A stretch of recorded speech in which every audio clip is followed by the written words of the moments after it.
Nesta gets an intervention today on ACOSF. What do we call this one? A quarter silver flames? ACOS, not ACOMAF, not ACOWAR, ACOSF? I don't know. Chapter 1 with me, Wise. Spoilers ahead. Okay, let's just get into it. Cassian shows up at fucking Nesta's door, and we find out that she is still a drunk. And she still goes out and gets toe up at the bars and brings home a dude and gets laid when she wants. I mean, it's a lifestyle. It's a choice. But anyway, so Cassian knocks on the door. She opens up. He's like, hey, we got to go. So during this whole thing, we find out it's been a few months. The big old house has been made now. And so anyway, he's like, hey, we got to go. We got to talk. I'll give you 2 hours. I'll be back. So dude jumps out, blah, blah, blah, blah, right? So Cassian basically takes her to a house, and then we get this depiction of the house. So this house is fucking beautiful, right? Like, there's pictures everywhere, marble. Like, the describe it is even though it's a manor, it still feels like a home. Like, everything, it's like built for comfort, not for business. So anyway, so they walk in there, and they walk into this room, and okay, here we go. We start out with a fucking intervention. So we got fucking Feyre, we got Rhysand, we got Armin, and we got Cassian. That's who we know. And then Armin just fucking starts blasting, and then fucking Nesta starts going, and then Rhys jumps in and is like, sit the fuck down, and like her Fae part, because now she's Fae, is like trying to take over, because Rhys is still a High Lord. Like, you're not my High Lord. And Rhys is like, sit down, bitch. And Fae was like, all y'all motherfuckers stop. Y'all stay the fuck out of this and sit down and shut the fuck up. It's between me and my sister, basically, right? And she's like, listen, this shit's got to fucking stop. No more. Things are about to change. I gave you time. I was wrong, right? And then as everybody's talking, the foreshadowing, I caught the shit. I caught it. But it's talking about the silver flame in her eyes. So a core of silver flame. So this is fucking Nesta's arc, right? Tell me I'm right. Tell me I figured that out pretty good, right? I'm not dumb. Or am I dumb and just airball? Anyway, so that's what it looks like. And then it ends. The chapter ends really cool. They're like, fucking, you ain't staying there no more. Times have fucking changed. And she's like, where the fuck am I supposed to go? And Cassian's like, you coming with me, bitch.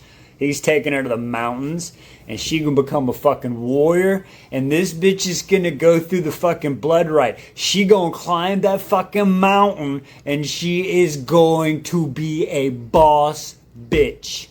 I'm calling it now. She's doing some massive shit. Tell me I'm wrong. Nesta's Intervention, Part 2. Today on A Court of Silver Flames, or as I like to call it, Nesta's fucking arc. I don't know, that's what I'm going with so far. Anyway, let's get into it. So, it's the second part of the intervention. And Nesta is basically fighting everybody like, what the fuck.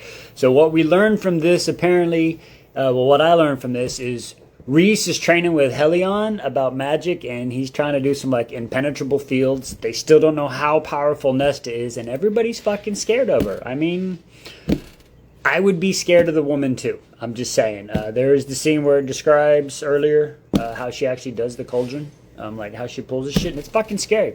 But anyway, so apparently they're tired of it. She went out the night before, and they got the bill. It was like 500 gold marks. I don't know how much that is, but apparently 500 gold marks is a fucking lot, and it's on like wine, drinking, and gambling, and they're just tired of the shit.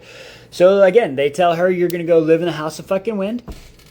You're going to train with Cassian in the morning, and then you're going to go work with Clotho in the afternoon down in the library, and then when you're done, you can fucking House of Wind, do whatever. And she's like, I'm fucking stuck. And Armin's like, nah, bitch, you can do whatever the fuck you want to do, but you got to walk down all 10,000 motherfucking stairs and then walk all the way back up. And you ain't got no money, so you ain't got no coppers to rub together.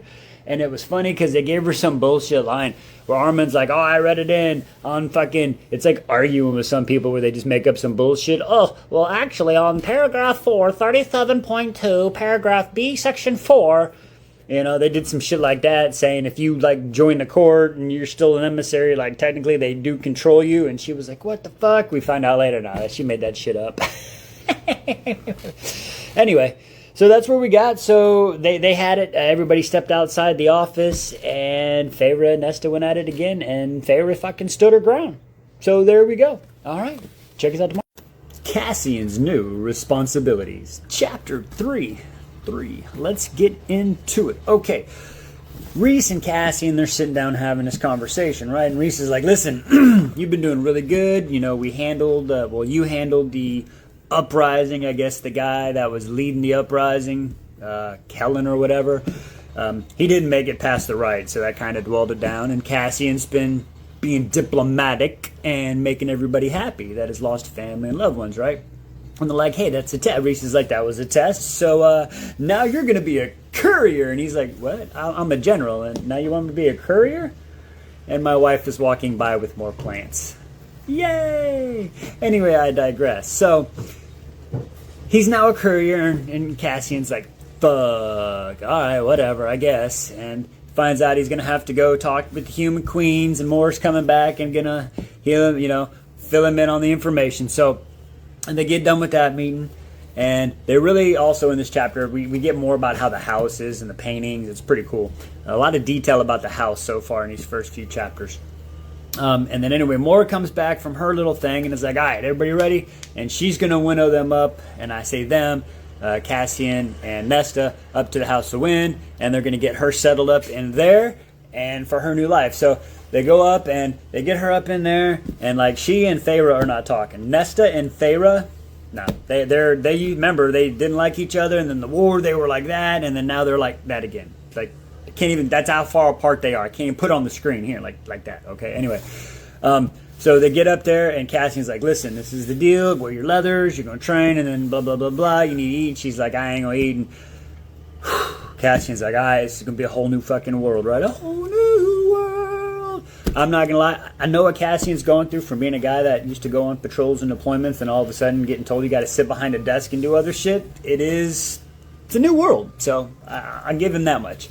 And then we get to Nesta a little bit. She's in her old room up in the House of Wind, and she's looking out, and she's like, all right. And all of a sudden she can feel the darkness coming over her, and it's filling the room. So she gets in the bed, and she's just like, gotta breathe it out. Gotta breathe it out. And that's where we end off. Courier lessons for Cassian. That's a tongue twister. And my predictions on this story in Nesta. Today on A Court of Silver Flames, Chapter 4. Let's get into it. Okay, so we start out Chapter 4, where Cassian's walking into the bar, where Moore's already there, having a good time. Cassian's walking in, just people looking at him, all gawking at him, and we get a little bit of history of everything. Now, I thought Cassian was going to get fucked up, but no, this bitch orders a pitcher of water. Okay, he's on serious business today. He's not the fun Cassian. So anyway, we sit down and we get a little bit of the history, more of him and Moore, Cassian and Moore, his love for her and the whole thing, and everything that happened with Kerr and all the other BS, right? So we get that whole thing, and she's explaining his job as a courier, how, Vasa is, still a firebird by day and the queen at night, and she was in Valhalla and doing all that other stuff, and they don't want to sign the treaty, and she thinks you're going to do a war. Now, I do have one question. So, Vasa is the queen, right? And she's a firebird by day. Why doesn't she just, as a firebird, go fuck up the other queens and then fucking take over everything? I'm just saying. Is that not possible? She's a firebird. Can she just not go lay devastation? She did it in the fucking war, right? Why doesn't she get revenge on the fucking queens that did this to her? I don't get it. But anyway, I digress. So they have this whole conversation. He's like, all right, so I got to figure out what's up. So it's a little bit of spying, a little bit of that. It's pretty cool. So anyway, he bounces out and he goes back up to the House of Wind, and he's there. And then we flash over to Nesta, and she wakes up, and then she goes and she's kind of looking out over Valaris, and she's just remembering things. We find out she went to bed at 11. Now it's like 3 a.m., right? Still ain't fucking eating. But as she's sitting there looking out, she remembers things that her mom said. It's like, my little queen, you will rule or marry to conquer, right? So that right there. Okay. My prediction. Nesta is going to be the queen of the fucking human realm, or she's going to end up becoming fucking queen of everything, or she's going to conquer something, and she's going to be like Sansa Stark, like the queen in the north, where everybody else, like, she is going to, that's my prediction. She's going to, okay, full prediction right here. She's going to complete the Aurelian blood rite. She's going to climb that fucking mountain. She's going to take those fucking warriors, and she's just going to fucking decimate somebody and make complete and total fucking peace. That's Nesta. That's my prediction. Nesta's first day of training, Chapter 5. So we start out, and we're in the House of Wind, and it is Cassian and Nesta at the table, right? And they're sitting there, and Cassian's like, eat your breakfast. And Nesta's like, no, I don't want any. And he's like, eat your food. She's like, no, I don't want any. And just being, listen, she's being a bitch. I get it. But fuck, stop being a bitch. Oh, it's so annoying. Anyway, so he's like, listen, she's like, I'll eat toast. He's like, that'll last you like 20 minutes. She's like, oh, blah, blah, sugar. And he's like, no, just fucking eat your porridge and your eggs. And so finally he's like, listen, you need, proteins and blah, blah, blah, make you last a day, blah, blah, blah. So he gets up and he fucking comes down and puts his arm on the table and he's like, listen, I've been through what you've been through and blah, blah, blah, blah, blah. And he gives her the whole spiel. And she's like, listen, mind your fucking business. He's like, when the fuck did you learn to cuss? And she's like, motherfucker, y'all cuss all the time, you filthy animals. And he's like, all right, tell you what, I'll keep my opinions to my fucking self if you eat some food. So Nesta being Nesta, she fucking scarfs down her porridge and her food. And he's like, all right, cool, bet. So as she's fucking leaving, he kind of grabbed her and she's like, fucking don't you touch me. And he's like, my bad. And then he has this flashback as she's walking away. He's like, he remembers when they were about to die, and he was like, oh, I'll find you in this life or the next. And she, all the memories from the war. And then she's walking away, and he's just looking at her in those fighting leathers, and all he can think is dat ass, except he can't do that right now. So he's got dat ass I can't touch.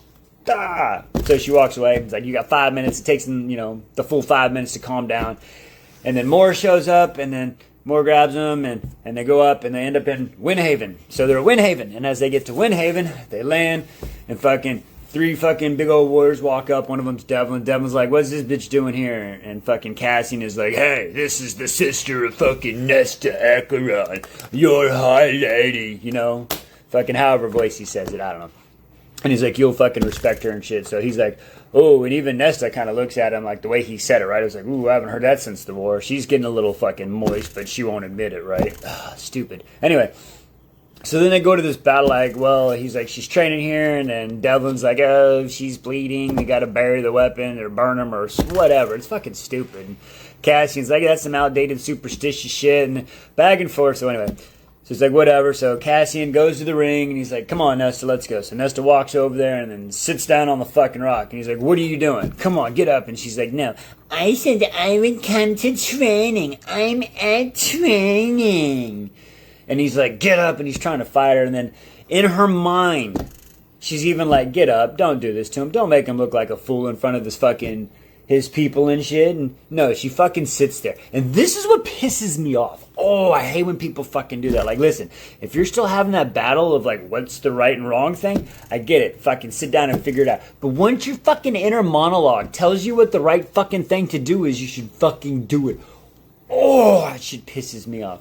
The rest of Nesta's day 1 and Cassian's first courier mission. Chapters 6 and 7. Let's get into it. Okay, so Nesta is sitting her ass on the fucking rock because she's just being a bitch. But as she's watching Cassian go through his fucking drills, she's impressed. She remembers everything about him. I mean, it's just the flash of memories goes through, and then she kind of looks off, and she's watching the pine trees just flash in the wind, and the next thing you know, fucking Moore shows up, and she's like, oh, shit, it's been 2 hours already, and Moore's like, what the fuck? And she's like, oh, I'm resting, and Moore's like, I bet you ain't done shit, shut the fuck up. And Moore's about to say some shit, and then Cassian shows up and is like, all right, ready? And then they fucking winnow out. Nesta goes to her room, takes a quick bath. No lunch is there, so she walks down. And then Clotho's in the library. And she works her fucking, her like 5-hour shift or whatever from till 6 o'clock. And then she runs up and she's kind of hungry. And then there's some food there. So she's like, all right, fuck it. Give me some wine. And the house is like, I ain't giving you shit. And she's like, wine? And she's like, fuck, I'm talking to the house now. And she's like, house fucking drops a glass and then pours water in it. And then she's like, fuck this shit, I'll get my own wine. And then we flash to Cassian, who has had Moore winnow him into the Band of Exile. That's where Jurian, Vesa, and who's the other fuck? There's 3 of them. Lucian. God damn it, brain fart right there. Okay, so they're all out there, and he's going there to do his old courier mission, right, and talk to them, see what's up. So he has Moore winnow in, and then walks in there, and all of a sudden, fucking Eris is there as well. So they start talking, and they're figuring out apparently Eris is missing some men, and they're going over this shit. And basically, we find out we understand why Cassian, he's a blunt fucking object. He is the blade. He is not this politic kind of guy. And he ends up giving up some information because he can't hold his reactions. But they figure some shit out. And then on his way out, he's talking to Eris, and he's realized that Eris, I'm telling you, Eris might be a good guy, or he might not. I don't know. He's not what he seems at this point. But we find out that his dad apparently has decided to team up with Braylon, who's one of the young queen who got turned old into the crone. Yeah. After Nesta stole the ship. Well, she's teamed up with Kochi apparently, and Bayron is teaming up with her. And Eris is saying, if we don't fucking help out, those three are going to team up because Koshi wants out of the fucking lake. And remember, Koshi is the Bone Carver's older brother, which is basically death. He's like a true immortal, apparently. And he's fucking tied to the lake, and he wants the fuck out. Him and Nesta are fighting. Nesta wins, I'm calling it now. Nesta really wanted that glass of wine. Or so she thought. And day 2 of training. Chapters 8 and 9. Okay, let's get into it. So, we go back to Nesta, right? She comes up and it's dinner time. She was wanting some wine. She's like, I know where I'm going. She doesn't go to the wine cellar like I thought she was going. Nope. She's going down the stairs. Or so she thought. I mean, god dang. Holy cow. 10,000 stairs. That's what she was going to do. 10,000 stairs. She made it to 111 and said, fuck this shit, I'm out. And then turned around. So technically she did 222. Wild. Of course, on the way up, Cassian's there waiting for her. He knew what was happening. Anyway, so he puts her in bed. She wakes up the next morning early because she's sore, trying to phase it off, right? And fucking Cass walks in. Az right in, step behind him. So they have some conversation, and Cassian starts getting some fucking thoughts about Nesta's hands and tripods and all kind of sorts of things. So he had to cool down really quick, and they ended up going out. They finally go out to Winter Haven, and they're sitting there, and he's like, come on, let's try today. And she's like, nope. So she sits there, and he sits down. Anyway, so he trains for an hour. Then he's like, hey, go sit in the house. And she's like, no. He's like, listen, just go sit in the fucking house or whatever. So she goes to the house, and then he's like, if you want, you can go into town. So there's a small town. So she goes into town, and she walks into Emery's store, and then Emery and her have a conversation, and it's pretty cool. And she's actually nice to Emery, and she's like, oh, there's my nice deed for the day. And then she leaves, and then goes back, and then she ends up, House is like, here, have some soup. She's like, I'm not fucking hungry. And then she goes down to work for Clotho, and then she's working for Clotho, and as she's working for Clotho, this is where we meet Gwen. And Gwen's like, here, do this shit. And she's like, blah, blah, and she fucking blah, blah, blah. And then she's a bitch. And then Gwen's like, you're funny, or you're pretty cool. Or anyway, walks away. So then she leaves.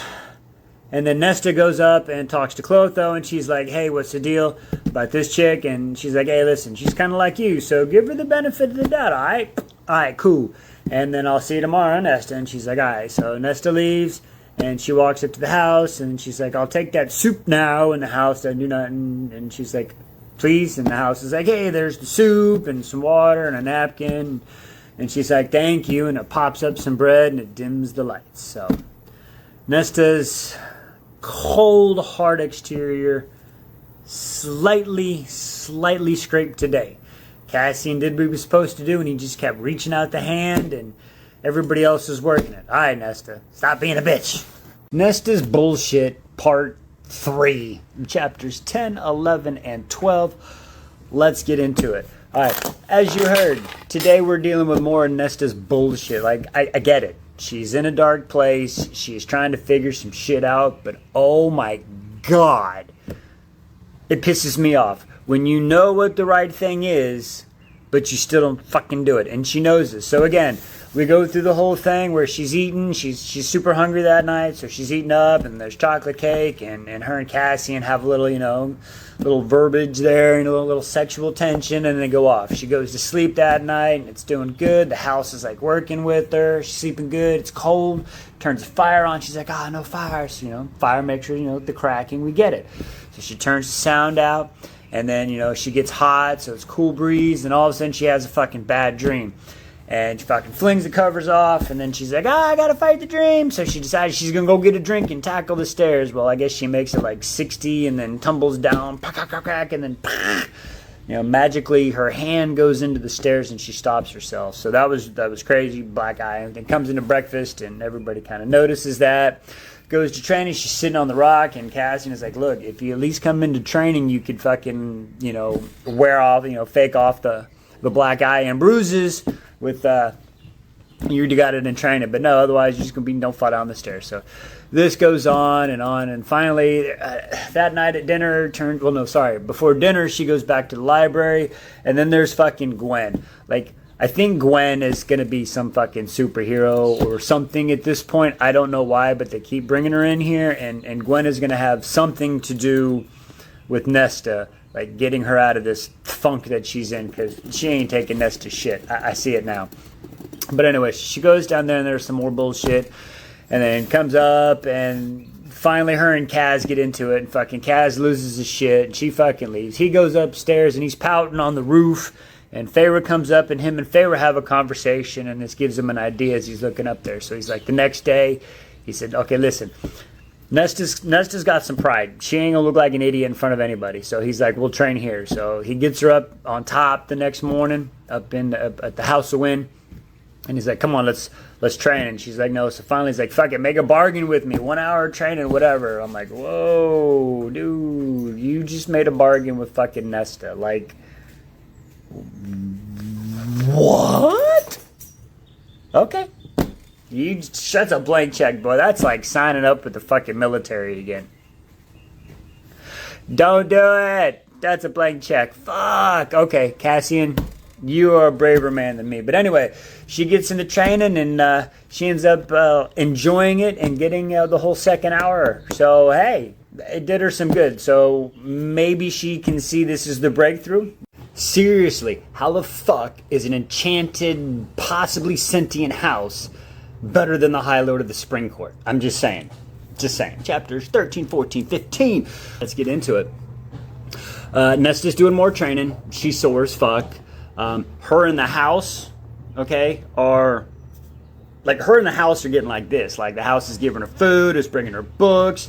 She overslept, right? And Cassian's like, oh, she needs to eat. And the house is like, nah, bitch, I got this. It, like, just shows all the fucking plates of food that, like, it did. And the house is like, oh, Cassian is telling the house, like, oh, fuck, nice job. And the house is like flashing. It's like, thanks, dude. Like, the house cares more about the fucking Archeron sisters than fucking Tamlin at this point. I'm just saying. Tamlin is just... Digress. Let's get back into it. Speaking of Tamlin and the Spring Court, we fast forward, and we have Rhys, Cassian, and Eris. They have a little fucking secret meeting in the fucking Spring Court because it's neutral territory or whatever. Apparently while we're there, the whole Spring Court land is fucking just dilapidated. Fucking apparently Tamlin hasn't come back to Hugh or Fae form. He's just running around in beast form. I don't fucking know. That land is ripe for the picket if anybody wanted to. But I digress. So we're sitting there talking, and Eris and Cassian and Rhys are talking about the plans and the queens, and Eris is like, we should just kill the queens, and Cassian's like, what? How do we do that? We can't do that. I'll be in trouble. And Rhys is like, well, if we get caught. Rhys showing a little bit of his dark side, like, Rhys, chill the fuck out, dude. Anyway, and then it goes to the spot where Eris, Cassian is mad. And as he should be, because he's still going off the impression that Eris left more on the fucking side of the thing, note on her gut, right? This motherfucker comes out and says, like, I did not leave her injured at the side. And he's like, what? And Eris is like, go ask more herself. Are you telling me for these last X amount of years, Eris has really been a fucking good guy? I know we brought this up before, but... What? Anyway, I digress.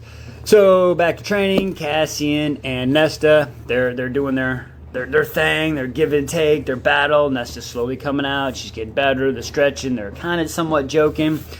And one day while she is on her little library work, she's down in the library and she feels this thing, like this presence or something, and not Clothe, Gwen is with her, and she's like, come on, we got to go. So maybe it's part of old Braxius down there. No witty intro, Chapter 16, best chapter fucking thus far. Okay, so we ended 15 with Nesta in her bed. I believe the kids call it gooning now. So she's double clicking her mouse, right? Cassian is in his bed fucking jerking a gherkin, whatever the fucking want to call it, right? So anyway, so they're going at it. That's how 15 ended. So we wake up and fucking Cassian is like, whew, man, you know what? I can't get to breakfast yet. Dude's got to rub out not 1, not 2, but 3 more. He's got to rub out 3 fucking more just to be able to get to breakfast. Bruh. What? Okay, dude. Wild. I digress. So he shows up for breakfast, right? Nesta is already there, and she's got a book. So they're sitting there eating, and it's kind of like, quiet. So he's like, oh, you got a book there? And she goes, yeah. And he's like, what's it about? And she goes, romance. And he goes, cool. What's it about? And she's like, oh, a book. Because in her mind, she is just imagining what Cassian is doing. Like, everything. Like, it gets into it. Like, literally, the way the author describes this scene is if you were, for the guys, if you were a kid and used to sneak down and try to watch the, the fuzzy channel and see in between, like, good God. What Cassian is picturing Nesta and what Nesta is picturing Cassian doing, I mean, where's my $5.99 to the only one of those, right? Because that's mine as well. They might as well just sell that shit. Anyway, digressing. And so as this is happening, Cassian, he gets fucking bricked, and he's like, I can't fucking do this. I gotta leave before training. Nesta sees that as he doesn't want me or whatever. A complete fucking wrong vibe. But anyway, he fucking leaves. I'm assuming he goes and calms himself down and rubs another 26 out. Who fucking knows? He goes up to the ring, up on top. Nesta shows up, and then they're sitting there, and he's like, okay, today we are working stretches and core. And she's like, core? And he's like, whoa, you dirty mind. Get out of the romance novels. It means your abdomens. And she's like, like, what the fuck? Like, just do it already. Holy shit. I'm just saying, give me some fairy smart. I digress. It's gonna come. It's gonna come. Anyway, so they're sitting there training, and she's having a hard time doing all these core exercises like burpees and down ups and all the stupid shit, right? And he's like, come on, you can do this. And she's like, you can't fucking do it. And he's like, the 10-year-old fucking Aurelian can do that. She's like, yeah, well, show me. So he's like, all right. So takes his shirt off, pulls his hair back. And then she even says, like, this is another fucking torture in itself, because now I'm not in pain in my abs and doing this, but she's got a fire burning. Somebody's turned on the waterworks. She's flowing. She's moist. I don't know. Say what you want. But she's all... And he does this fucking exercise. So then they just sit in here and they start having this conversation and start talking about the blood right and training women and what they wanted and how the blood right works. And they talked about the 3 levels of the warriors. And then, he doesn't want to train women to fight in the armies, in the battles. He just wants them to be equal, to be able to handle themselves for those douche canoes that come up so, nobody gets hurt and all this other stuff, right? So that's when Nesta has this idea. Is like, would you train other women? He's like, well, I tried. It hasn't worked. And she's like, well, what about like the priestesses down in the library? And he's like, well, if they would want to, yeah, but some of them have, the trauma. And she's like, look, we'll let them decide. And so they got that good idea. So maybe here they're going to be able to help some of the priestesses down there. So I think this chapter is really good, not just because of the whole, like, a little bit of toying with the fairy smut, but it actually shows Nesta that Cassian is different. He actually cares about women, and he wants them to be trained to protect themselves and to be free, but he wants to be the one to take care of them just when he's gone. So we need more people like Cassian in the world. So, good on Cassian. The Christmas special makes sense now. It makes sense. The Christmas special was there to slow us down for this one, because this is a slow burn, okay? Let's get into it. We're on 17 and 18. Okay, first off, I'm going to say this. Nesta, you are getting dangerously, dangerously close to Tamlin level hate, okay? I'm just saying, you are really starting to fucking grind my gears. At the same time, I also understand it's only been a few weeks from the time she started this, but the whole time we're almost a full year. Cassian even said in the chapters I read, it took him 10 and 10, 20. But God damn it, you don't have to be such a see you next Tuesday. Holy crap, woman. Like, deal with your shit, but stop projecting, okay? That's why I hate fucking Tamlin so much so far. He just projects all this shit. Fucking soak it up, realize what you did wrong, self-focus, fucking drink some water, take a knee, take a breath, recenter yourself, and get the fuck back up, okay? Stop with this fucking victim. Everything she does, I'm the victim. Oh my God, you're not. You went through some tough shit, okay? Sorry, I'm not trying to fucking downplay her traumas, because everybody handles trauma different, but God damn, I hate that victim mentality. Everybody's got their shit. You gotta fucking be strong and deal with it. Face the fucking world. Anyway, let's get into what we read. Sorry, I fucking... Woo. So, Nesta's got the sign-up sheet. Nobody's signing up yet, so that's gotten her kind of depressed. She's training. She's starting to do some balance moves. Things seem to be working. She's up to like step 800 or so. So that's good. And then one day after training, Elaine shows up and they have a conversation. And when they start talking about old dad, Nesta fucking loses her shit. So right now, one of Nesta's fucking triggers is dad, and we don't know why. So we'll figure it out. But she's trying to deal with it. Cassian left and came back and is starting to talk to her. They get into a big ass argument. And she's trying, and she's fucking mad. So she tries to do the stairs. She actually makes it to 1,000. Only 9,000 more to go, bitch. Well, actually, I guess you could say 2,000 because she had to go back up. But my whole thing is she even like, oh, I can go down and I can get some wine. Yeah, you can get some wine, but you still got to climb back up. Are you going to climb up drunk? Like, she hasn't thought this all the way through yet. But anyway, digressing. Okay, so she hits down 1,000, turns around, her head's cleared, and she starts to fucking walk back up. And Cassian's sitting there, and then she's trying to get by. Ooh, dog, hang on a second. All right, he's okay. Sorry. So anyway, so she comes back on the stairs. Hey, buddy.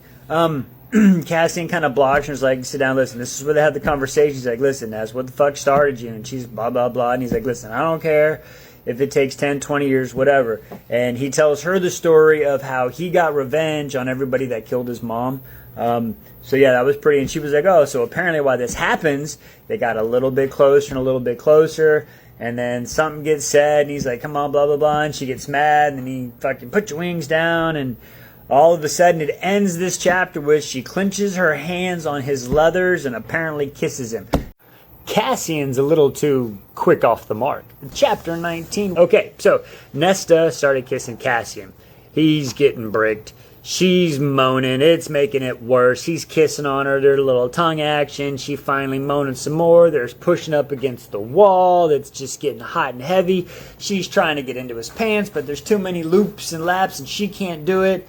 So finally, she somehow moves her head out of the way, and he starts kissing on her neck, and this just fucking, it bricks him even more. Like, he's even saying, if you don't stop, I'm a bust and stuff. And she's like, oh yeah, challenge accepted. I swear to God, my wife does the same thing. Like, slow down, I'm a bust. Nope, challenge accepted. Like, damn, woman, let me enjoy it a little longer. Shit. Anyway, I digress. So, she's rubbing on him, and sure enough, he's fucking done. And of course, Nesta, she can't just hey, let's go another round, or let him do anything to mess it up. So she gives him the remark, a little quick off the mark, and then just walks away. And he's like, fuck. So that ends that. Az ends up coming home, tries to have a conversation with Cass, but Cass, of course, he's still thinking about what happened in the stairwell. So he doesn't hit anything. Morning comes, he's embarrassed. Az starts talking to him again, what they kind of talked about the night before, but of course Cassian didn't listen, and he finds out that they have to go down to the river house, everybody. So he's not looking forward to the shit show that's about to happen, because the last time anybody got around Nesta, it turned into that. Elaine came around, so woo, Kaz is not having a good day already. But hey, at least he started with his pipes clean. The River House Meeting, Chapter 20. Okay, so Cassian and Nesta, they're flying down from the House of Wind to the River House, right? Because they got to do a meeting. Nesta ain't happy about it, but Cassian's like, don't worry, it'll be quick. So they walk in there, and she sees this painting that Feyre has done, and she's like, oh shit, that's Mount Rommel. Like, how does she know what that looks like? Has she been up there? And Cassian doesn't say, probably looked into Rhys's mind, you forget that shit. But anyway, I digress. So anyway, so they go into this meeting, and Feyre is there, Rhys is there, Az is there, Cassian, Nesta, and Armin. Okay, so the six are there. Mor is not there. Excuse me. So everybody shows in, and they get in, And they're all kind of looking around, and they're like, all right, let's start the meeting now. So Az gets up and he talks, and he starts talking about Braylon and Koshi and everything that's going on, and Bayron and the whole fucking plan. And Nesta's like, oh shit. And they're talking about this dread trove, okay, where it's apparently it was 4 items, but maybe one is gone, and they only talk about 3. It's a crown, a harp, and something, a mask. It was a mask. A crown, a harp, and a mask. And they each do a different power, and like for like, and Koshi's trying to get, and the whole just spot and shabeel.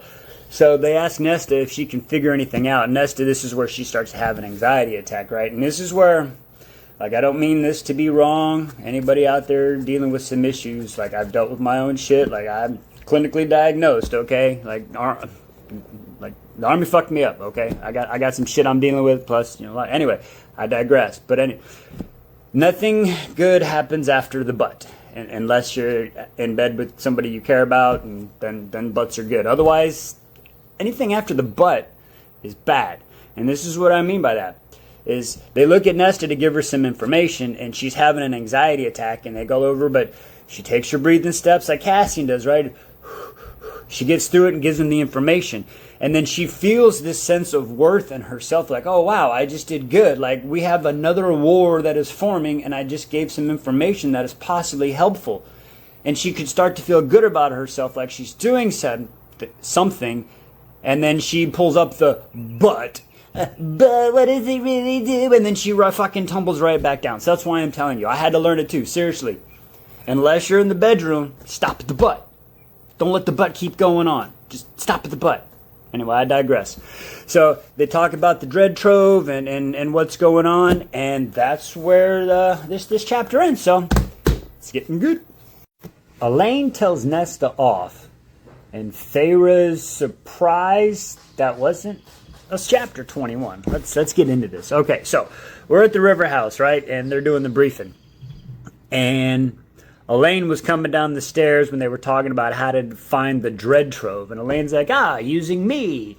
And Nesta's like, what the fuck, bitch? That shit ain't happening. And Elaine's like, motherfucker, you ain't telling me what to do. I'm gonna help him out. And she's like, nah. She's like, listen, I gotta blah, blah, blah. And Elaine's like, listen, motherfucker, stop using me going into the cauldron as your defense. Stop using my trauma as fucking your excuse. And she fucking Nesta got put in her place on that one. So Elaine's like, listen, when y'all ready, I'll be upstairs. Let me know when we ready to go. Like, Elaine's here. Elaine's in it. She's locked in. I'm here to fucking help, right? I like Elaine. Elaine's good. Be like Elaine right now. Not be like Nesta. Right now, Nesta being a bitch.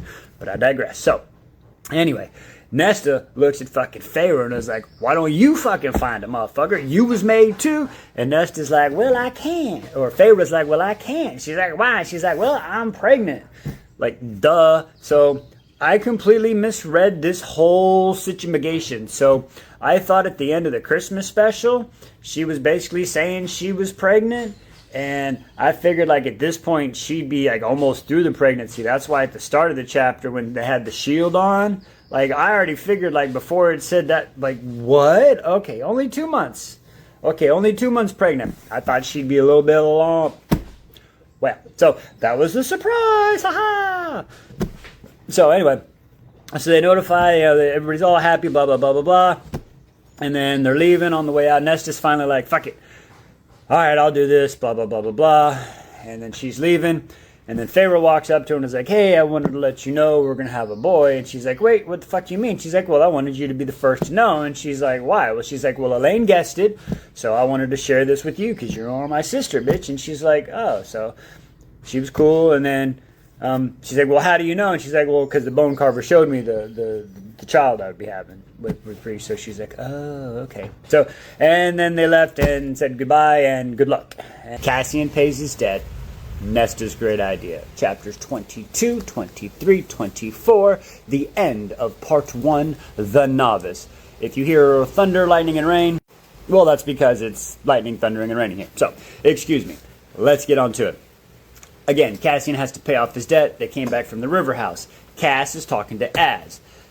Kaz, he can't deal with this no more, tells Az, says, hey, motherfucker, you're not a chaperone. Pretend you don't hear shit right now. Kaz walks to Nesta's door, knocks on the door. She's reading a book. She says enter. They have some quick banter. Both agree that they just need to have some releases and they're not going to let this start into something else. It's just sex with benefits. Okay? So, they agreed upon that. He fucking goes to town and basically gives her best finger blasting he's ever done in a while. Like, he almost took care of himself, taking care of her. That's how good this blasting was, okay? Anyway, I digress. So he leaves. Fucking he goes back to his room, takes care of it. Nesta fucking sleeps like a baby, right? So the next morning comes and he's up in the training. He's like, fuck, how's training going to be? I don't know if I can keep this just between training.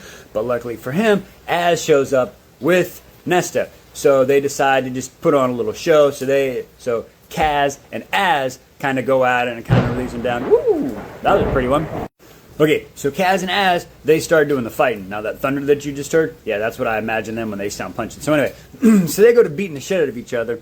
Day ends, Nesta goes back down to the library. Still nobody on the sign-up roster. Nesta's like, what the fuck? I just want people to come to this fucking training with me. It'll be good for them. So finally she's like, I got an idea. Light bulb!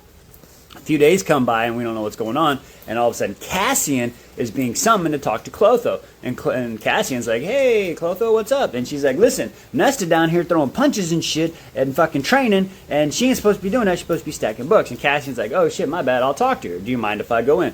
Notice he always, because it's their sanctuary, so he always does everything with permission. Clotho's like, yeah. So Cassian walks in and sees fucking Nesta throwing punches and shit, like, throwing uppercut. And he's like, hey, you're dropping your fucking shoulder. And she's like, no, I'm not. And he's like, yeah, you are. Here, let me show you. So he shows her and fixes it. And then they keep going on. He's like, okay, try again. And then what he didn't realize is, see, Nesta, little smart bitch that she is, when she did that, she was like hiding in the corner, right? Well, when Cassian came down, she moved out to the open. And then he's like, hey, you're opening you're dropping your shoulder. He's like, may I touch you? And she's like, yes. And he very gently stays, puts his hand in safe spots, like here, and then does all the things that you would want somebody to do if you were dealing with trauma, okay? She's showing the priestess that Cassian, even though he's this warrior, he will take care of you and not hurt you. So anyway, Cassian picked up on that as he's fucking leaving. He's like, all right, see you training. And then he's like, all right, we're good. So then they leave. Nobody up on the sign-up roster, and she's like, Next day goes back, and then all of a sudden, comes down, and they're talking. She puts her shit up, and Clotho points to Nesta and points behind her, and up on the fucking list is the name Gwen. Fuck yeah, Gwen, I love you. All right, part 2 of this book. Let's get into it. Gwen's first day of training, the meeting with Eris, and one massive plot hole. Chapters 25, 26. We are on part 2, The Blade. So, starts out in the morning, almost 9 o'clock. Nesta and Cassian are waiting for Gwen to show up for training. So, right at 9 o'clock, she shows up. There's a quick conversation. They go through the training. She enjoys it. She's sweaty. Good day. Yay, good day for training. Gwen even says, wow, she doesn't want to feel powerless anymore, so that's good. Then they end up going to Winterhaven. Now, in Winterhaven, 2 things happen. So, Cassian goes to talk to Eris. While he's talking to Eris, they're trading information, blah, blah, blah. And Eris, another fucking low blows, calls Cassian a fucking bastard. That pisses him off. While he's doing that, Nesta goes down and sees Emery. Walks in on Emery's cousin, sitting there threatening, blah, blah, blah, blah, blah. She's like, get the fuck out of here. So they sit down, have lunch. It's really good, blah, blah, blah. Nesta invites Emery to join training with them. And Emery's like, well, I can't get there. I can't fly. And she's like, dude, I'll have somebody come here and get you. And she's like, maybe we'll think about it, but I got to keep the shop open, yada, yada, yada. So then Nesta's like, okay, we'll think about it. Nesta goes back to the house. She's waiting for like 2 hours. Cassian shows up. Rhys shows up. They willow back to the house. Okay, so now they're at the house. Nesta walks in. Cassian's drinking wine. Wine disappears. She's like, what? I ain't gonna like that. She's like, hey, it's the house, not me, whatever. So they're eating dinner. She's like, what's wrong? He's like, Eris pissed me off, blah, blah, blah, blah, blah. So she's like, fuck it. I'm gonna get him. So she walks around, starts touching on him. Listen, she gives him old Gluck Gluck 3000, okay, and a little old loving. But what I don't understand is, okay, Cassian is well endowed. Got it. Massive. Nesta is like 6 foot now, average. Okay, I'm 6 foot. So how? If you can barely get your fingers around it, how do you get it in your mouth? It makes no sense unless you can dislocate your jaw. How? How does he do what he does if it's make it make sense. Anyway, that happens. They're about to really get into it, and then Az kind of shuffles his feet in, makes some noise, so they end up stopping. Nesta, little wink wink, and they're like, asshole. And he's like, hey, take your time. Az is like, take your time. And Kaz is like, you're right. But hey, he's happy now. He's not pissed at fucking Eris anymore. So good job, Nesta. I guess you're up 1 point. I don't even know how to judge these two anymore. Training gets a +1. And Reese gets an update on this training. Silver Flames 27-28. So we ended yesterday with Nesta and Cassian with the Gluck Gluck 9000 in the plot hole. Nobody still figured out. Somebody said because it's fiction. I get it, it's fiction, but still, the physics don't work. Just saying, the physics don't work. Figure out the physics and I'm in there with you. Anyway, digressing. Back to what's going on. So they wake up the next morning, going to training. Gwen's there, things are going good, yada, yada, yada. Cassian has to go check on the army at Windhaven. Before he does that, Nesta's like, hey, do me a favor. Flash forward to Windhaven. Cassian shows up to Emery's shop, and he's like, hands out this bag, like, I got a bag for you. It's for Nesta. Like, he unawkward. Cassian's awkward. So anyway, bag down, it's spices, salt, pepper, cinnamon, blah, blah, blah. She's, oh, this is amazing. He's like, yeah, cool. Hey, if you want to pay her back, show up to training. Emery's like, I can't go to training. We'll make it happen. But I don't know why. Don't worry, we'll take it. And then he fucking leaves. So, the fucking leave comes in the next day, and sure as shit, as they're walking up, what does fucking Nesta see? Emery shows up to train us. So now there's 3 people training. Fuck yeah. As they're doing some training, Emery is kind of having the same issues that Nesta is. She's kind of all awkward, and we find out she's awkward because her wings have been clipped. And then we go into the whole situation where it's starting to piss Cassian off that happened. And as he's about to blow his lid, Nesta notices that and kind of cuts in, defuses the situation. That goes out. Everybody's going. The girls, okay, the ladies here, females, are all starting to bond. They're finding something that they all like. This happens to be romance novels, kind of like this whole series going on. It's supposed to be smut, but we're in wars, whatever. Anyway, I digress. So they find this thing to latch onto, and they're latching onto that, and everything's going good, and then Reese shows up. Now, here is very important, at least for I, because for some reason, Nesta doesn't like fucking Reese, and I don't know why. But right here we find out. She understands that Reese is a good person. Reese puts on a facade. Reese puts his people first, puts his love on. She understands everything about that, and she says that's what makes him a good person. She just doesn't like his smug arrogance and his personality. Like, Nesta, stop. But I get it. I get it. I have people out. But seriously, you're being a bitch because... so annoying. But I digress, because Reese is a dick to her. And it just shows us right here. So things are going on up in the whole training, and Reese kind of taps on Nesta's mind, and she's like, what do you want? And like, she'll peephole, like, what do you want? And he's like, hey, you better be nice to fucking Gwen. And she's like, bitch, shut the fuck up. Slams like the message down. And Cassian had his arm around her when he did that. And so we find out, and Cassian and Reese are having a conversation, and Cassian is like, straight up is like, Reese, fucking chill on Nesta, dude. She's doing fucking good, and she takes care of Gwen. She is actually nice to these girls. And Reese is like, bitch, please, Nesta is not nice. He's like, no, for real. She is nice to these ladies. She acts totally different. Reese is like, okay, you know what? Maybe I'm gonna chill back. I'm sorry. I gotta do this. And then, of course, he's like, I got you, brother. And they have a conversation. And there's a quick come to the cauldron meeting, I guess. I say come to Jesus meeting. But they have a quick conversation between the 3 of them, Cassian, Nesta, and Reese, and they kind of get it in seeing eye to eye a little bit about what's going on. So it's really cool. And then on the way out, Reese fucking pops into Cassian's mind. Is like, hey, it reeks of sex up here, bro. What's up? I told Az fucking having a chaperone was gonna do no good, but whatever. And then he fucking flies out. So that's where we are. Nesta goes from the Devil Wears Prada to this bitch is on fire.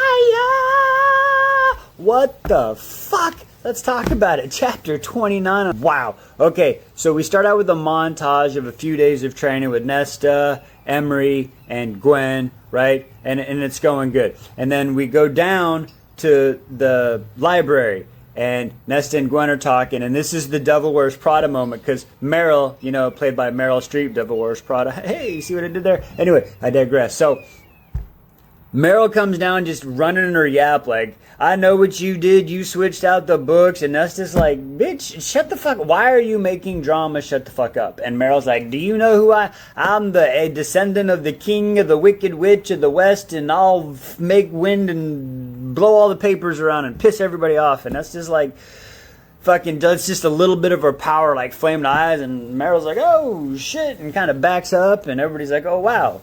And then everybody's like, cool. And then the next day, fucking 3 more priestesses show up. And I'm going to butcher their names, so I'm not even going to fucking say them right now. So the new 3 ladies, females show up.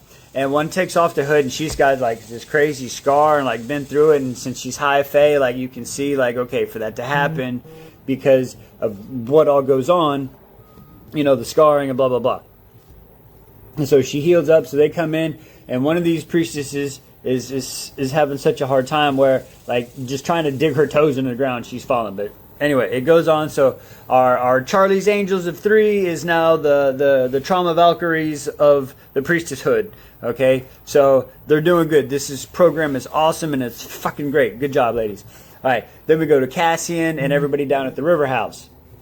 And as they're down at the river house, Armin goes off and she's like, look, listen, Nesta's gonna do the scrying, and she's gonna find this thing, or we're gonna fucking let Elena, blah blah blah blah. So there's that whole argument.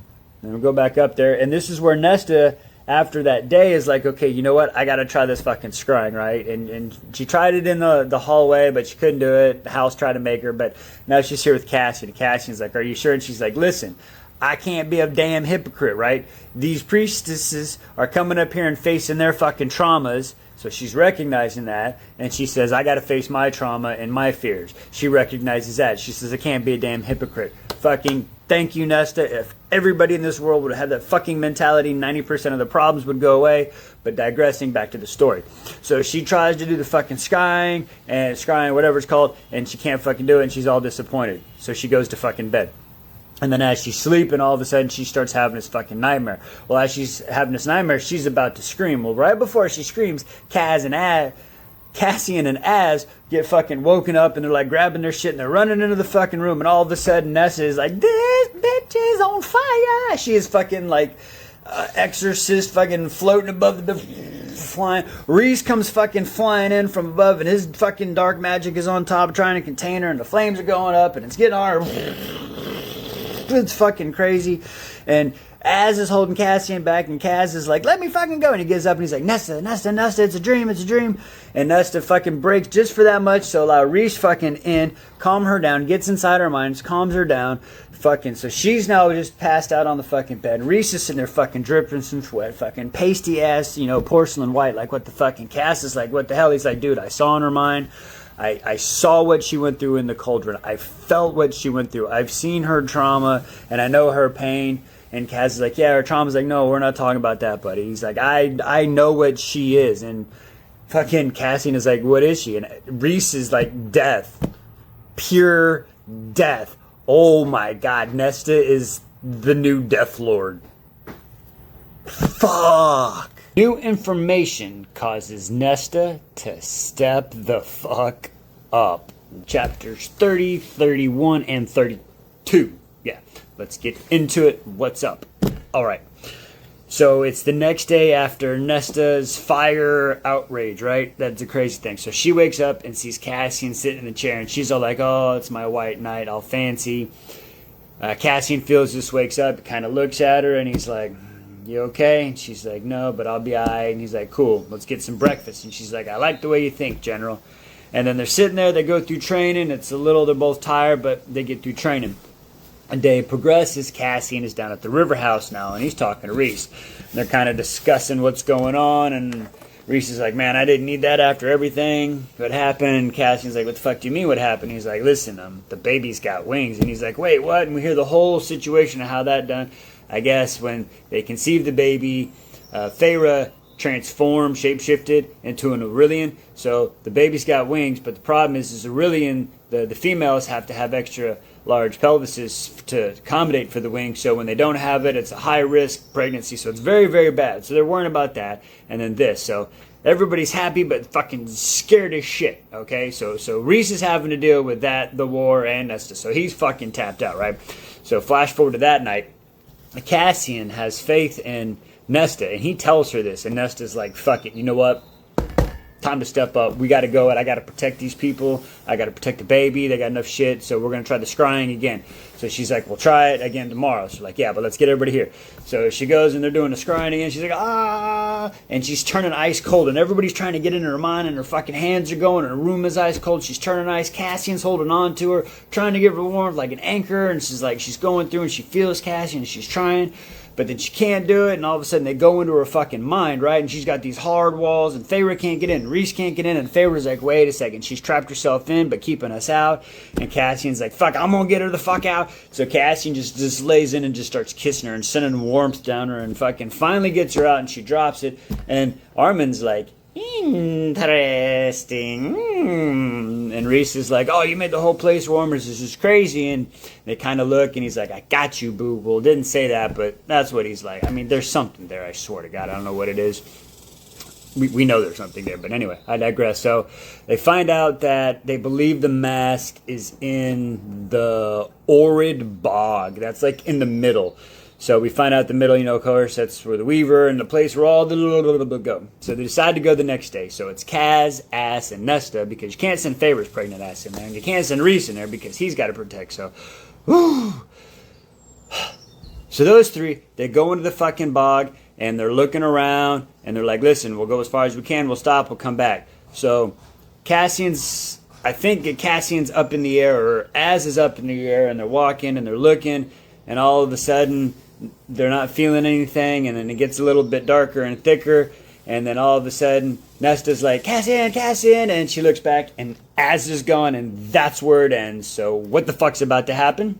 A search for them. Chapters 33 through 36. Bunch of short chapters today. All right, anyway, let's get into it. So they're in the middle, right? And they're in the Orid Bog, and they're missing Az. They can't figure out what's up. They're like, what the fuck? So Cassian flies around, and Nesta's like, just put me down every second. He's like, I fucking know it's at risk. Shut up. I got to make sure you're safe.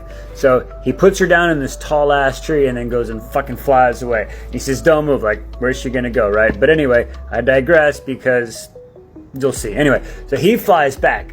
And as he goes back, he finds Az. And Az is fighting 6 dudes from not Bayron, but Eris. Eris is 6 missing dudes. Yeah, so those are those guys. So they end up freaking wiping those guys out, -2. They left 2. Excuse me. They're going to take them back and do what they got to do and get the information out of them, right? And then as they're going back, all of a sudden, like, oh shit, fucking Nesta. Well, the whole time they're doing that fight, Nesta's like holding on to this big ass tree, and she's like, fuck, I can't hang on this tree. So she fucking slowly works her way down. Why? But I get it. I digress. So she climbs down the tree, and then she starts walking a little bit, and then she gets to the water's edge, and out on the water's edge is the fucking Kelpie. Now, earlier they tell us about the Kelpie. It's like a fucking evil siren, right? It's like a mermaid. Comes and withers you down. So anyway, this fucking Kelpie comes out fucking bony as bone, white as white, and hair and anything. Fucking basically grabs Nesta, literally scares the piss out of her, okay? And then drags her into the water. And she's fucking dragging in the water. She's having fucking flashbacks to the cauldron. She's like, fuck this shit, I'm not having it again. She's like, I'm gonna do this shit. So she fucking pulls out her knife, and she fucking stabs, and she fucking stabs, and she stabs, and tries to get away, and the fucking little Kelpie grabs her, and the Kelpie fucking grabs her, puts her on the bottom of the lake, and then fucking comes up and kisses her, and while it's kissing her, puts his breath in it, and he's like, oh, I can breathe. And then fucking she's like, fuck it, and it ends up happening again. And then the Kelpie starts swimming away, and then she's like, fuck this, I need the mask. And she starts, she's fucking thinking, and she's thinking, and all of a sudden she sees this bright fucking object, and she's fucking, go to the light. And then all of a sudden, bam, the fucking mask. Fucking mask hits her, right? She puts a mask on her fucking face. And all of a sudden, all the dead shit that she saw on the fucking ground just starts fucking coming to life. And apparently the Kelpie have been eating up all this shit. So these motherfuckers get its revenge and kill the Kelpie and free her. And then they're slowly start bringing her to the top of the water.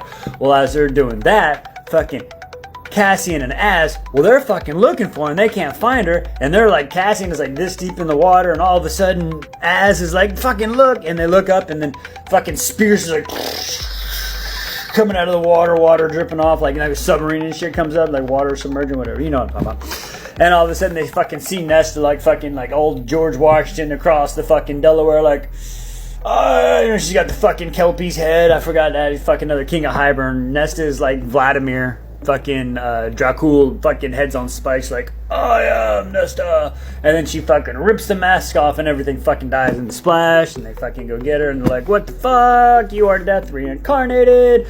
So they find the mask. Wow. What happens next? Interrogation room and the bedroom. Alright. Some very smut.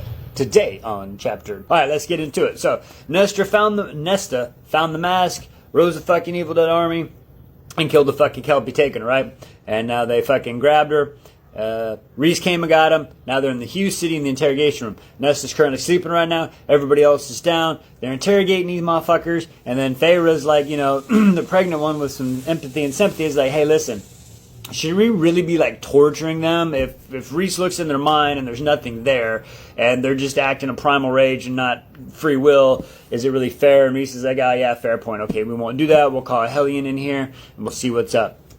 And then as we're doing this, I guess Nesta shows up or something happens and Nesta shows up and their conversation goes and they're talking like, how did this happen? And she's like, oh, fucking Kelpie. And they're like, what? And he's like, fucking Kelpie was saying shit, but I couldn't hear it. And Reese is like, do you mind if I go in your mind? And she's like, fucking begrudgingly. She's like, all right, bet. So he goes in there and fucking Reese is like, oh shit, that's like a language. He's like, what? We haven't heard that language in so long. So he shows fucking Armin, and Armin is like, yeah, that's like an old dead language, like 15,000 years old or some shit, right? It's fucking way out there. And then she says what happened, and I guess like the Kelpie was going to make her a bride or a sacrifice. That's what I thought anyway. And then when she was like, Reese was like, how did you find the mask? Nesta saying, I was reaching for my powers and the mask came out. And Faye was like, like calls to like calls. Oh my God, yes, like calls to like. Holy crap, I get it. Sorry, I digress. So they're sitting there and they go through that and they're like, okay. So they're starting to come up with some ideas and all the other shit. And then this is where Cassian makes the joke, Lady Death, and freaking Nesta's like, hey, and Cassian's like, hey, I kind of like it. So they go up, and now we get the bedroom scene. This is probably the spiciest scene of the entire series thus far. So Nesta's in her bed. She's like, I'm going to go take a bath. So I'll give her this much. She's getting into like a full bathtub and dunking her hair now. And before that used to be an issue. So she's getting better. So you didn't see that one. Anyway, as she's taking a bath, cleaning up, fucking Cassian knocks on the door, brings in some food. He looks around. He's like, where is she? She's in the bath. And they start flirting. She comes out of the bathtub. He's all like, oh, fucking jaw jar. You know how it goes. You know how it is, man. Don't even lie. Don't even fucking play like you don't do that every time you see your wife for the 500th time now. He's seeing this chick for the first time. I'm just saying, okay? I digress. So there's some literally, playing back and forth, playful banter, and then they finally get into a couple position switches. The Girthinator 9000 effect came in on this one. I'm gonna rip me apart. Anyway, I digress. So they get through that.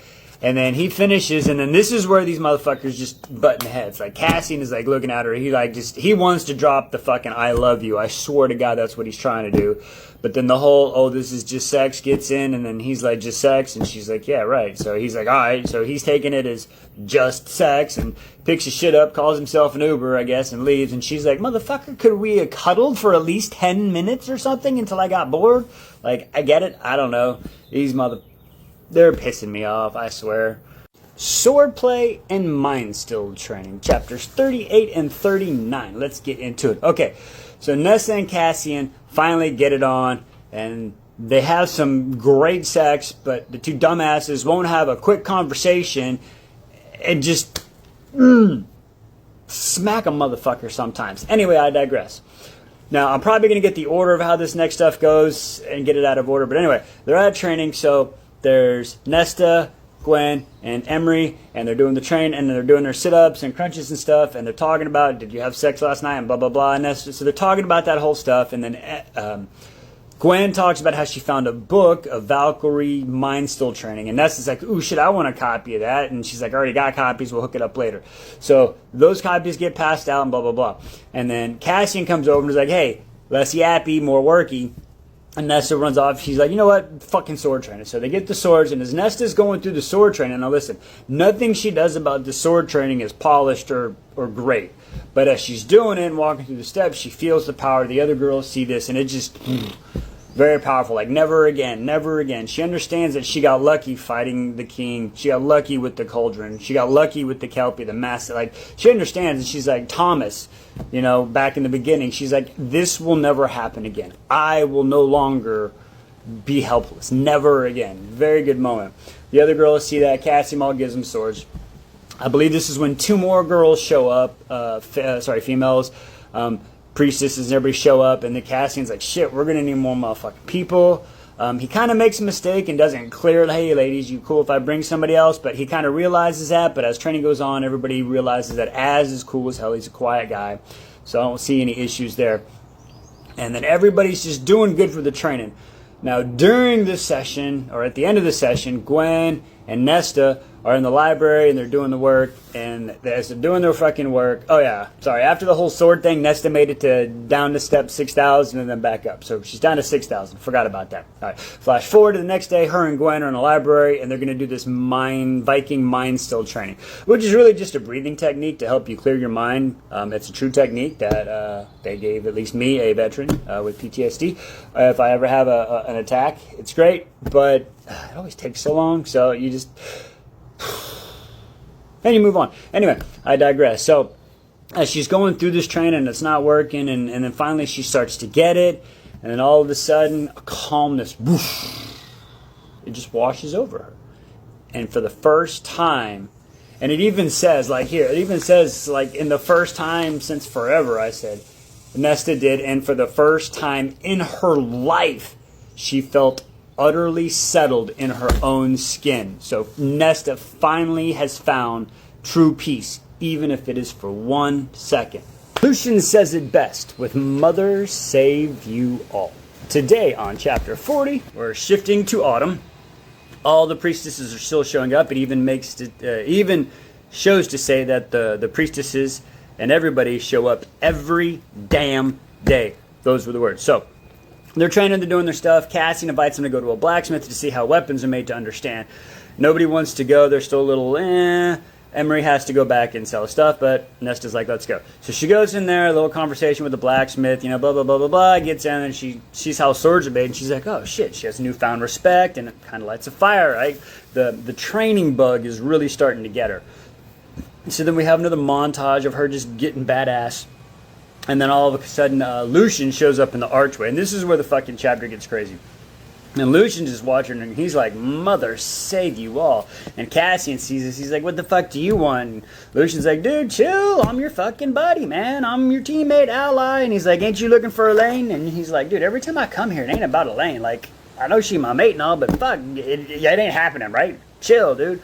So that finally goes on, and then he's like, so what are you doing here? He's like, I'm supposed to meet with Faerun in a few hours, but she's busy, so she told me to come up here and just check out, Nesta. And Cassian's like, she ain't a fucking sideshow. And he's like, I know, dude, but I ain't seen her in a few months, so I can give you an estimate, what she looks like. And then he's like, holy shit, that's a bad bitch, basically.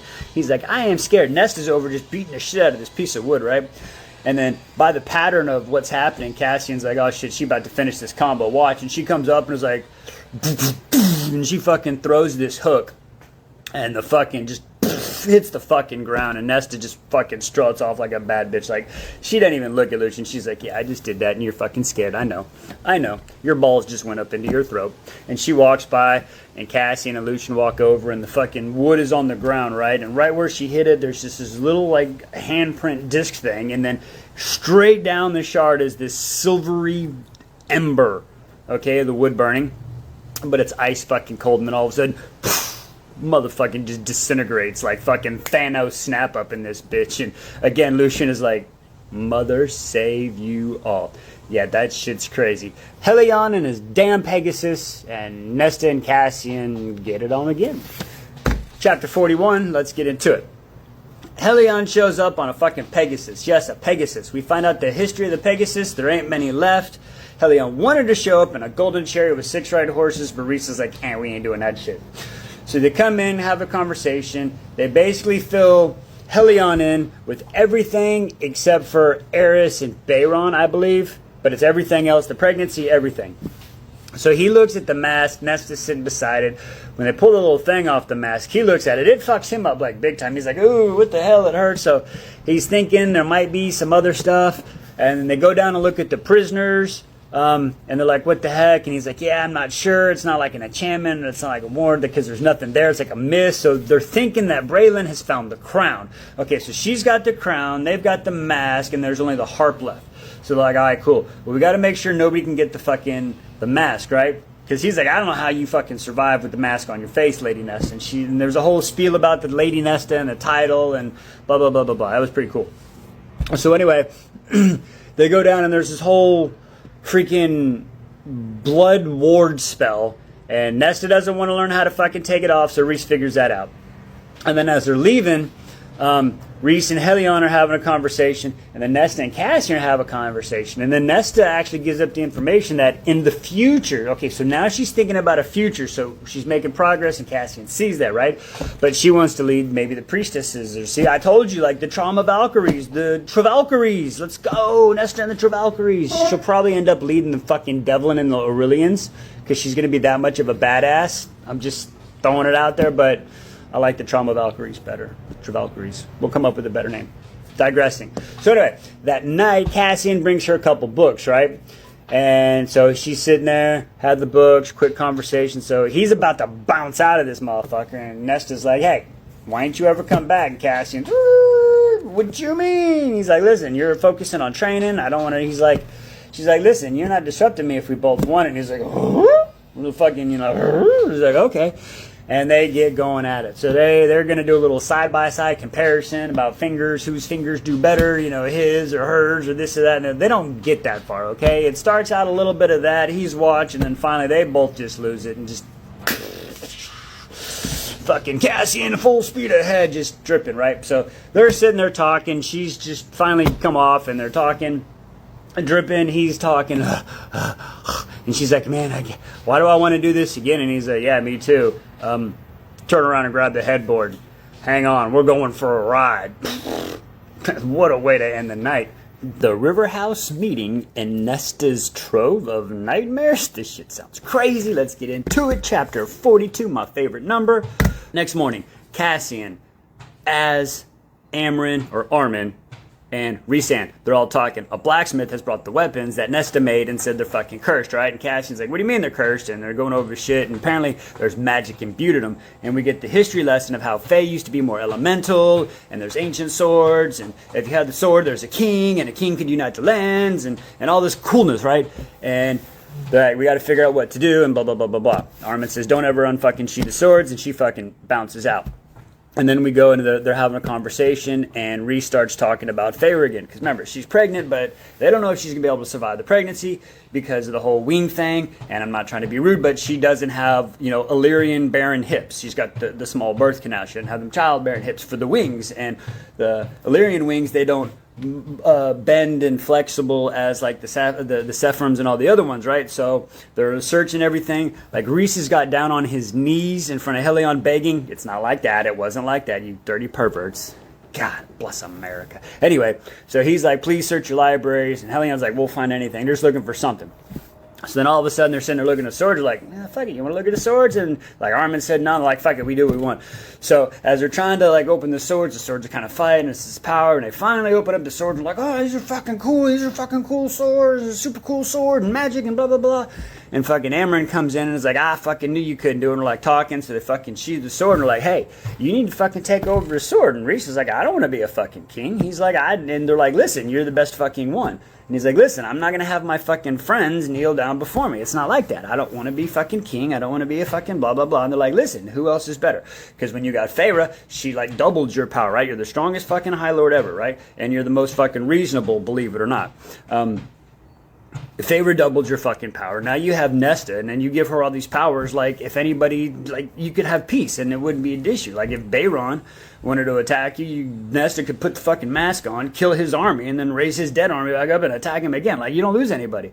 So they're going this, and Rhys is like, I don't want this motherfucker like George Washington. I don't want to be a motherfucking king. Okay? Anyway, so, It's getting pretty good.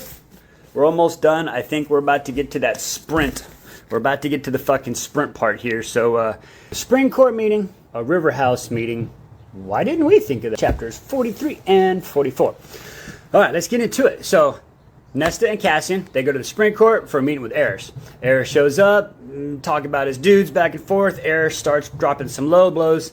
Nesta's like, listen, bitch, you were not talking to my trainer, my mentor, my fuck machine like that. I will put your ass in your place. Eris kind of frees up. Of course, Tampon Tamlin shows the fuck up, and Eris is like, fuck the secret. And Nesta's like, listen, bitch, you shut the fuck up or I will fucking do whatever I need to do. And you don't see Eris. You understand? Tampon's like, ugh. Anyway, they fucking bounce out of there. Cassian drops her off at the library. Cassian then goes to the river house. At the river house, we have this whole conversation where Cassian's filling Feyre and Elaine and Rhys about the Valkyries and how Nesta's doing and this and that and the other.